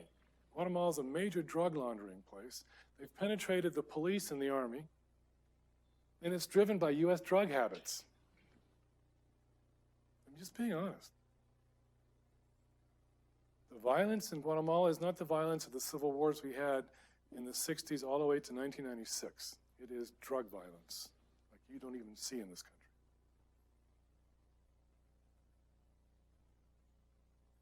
I'm preaching, sorry. Real quick, because I think our time's about up. Now, as someone who grew up driving on the left-hand side of the road, and have come through the U.S. immigration system, I really appreciate the fact that one of the points you made is you're dealing with people, you're dealing with people's lives, but also a general principle and everything. Immigration has been so politicized to be like a tool that becomes just a political argument. So I would advise people to educate themselves. A lot of people were surprised how, a lot of friends who are American were surprised how difficult it was for us to come through the immigration system, coming from the UK, who is a friend of the United States. And I think it's so easy, and it's not. It's very expensive and it's very long. But just to let you know, you're dealing with people, regardless of your political affiliation.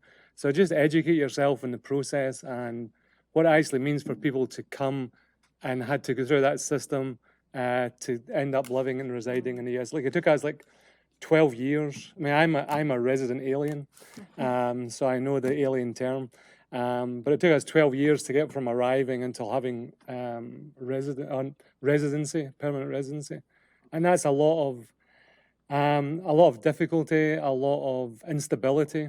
So I just want to reiterate the points that you've made and appreciate them. Yeah, that's great. I mean, again, let me just wrap up because I think our time's up. But people just aren't aware. I mean, and I can't fault them. There's so many issues out there now, but it's like the family reunification thing. If you're from the Philippines, the wait time now is 23 years. I mean, that's not going to happen. And then you have this thing, his anchor babies. You may have heard that phrase. Okay, for a child to sponsor their parents, they can do it when they get to be 21. Anchor babies is not a strategy because you have to wait 21 years. But you see how the political football gets thrown around. It's really a nonsense argument. It takes 21 years for that baby to grow up to be able to sponsor their parents. I mean, that makes no sense. But that's the rhetoric we hear. So part of it is just educating yourself biblically and theologically.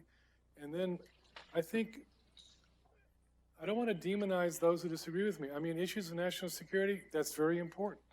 Economics is very important. The crowded school systems, the hospital systems.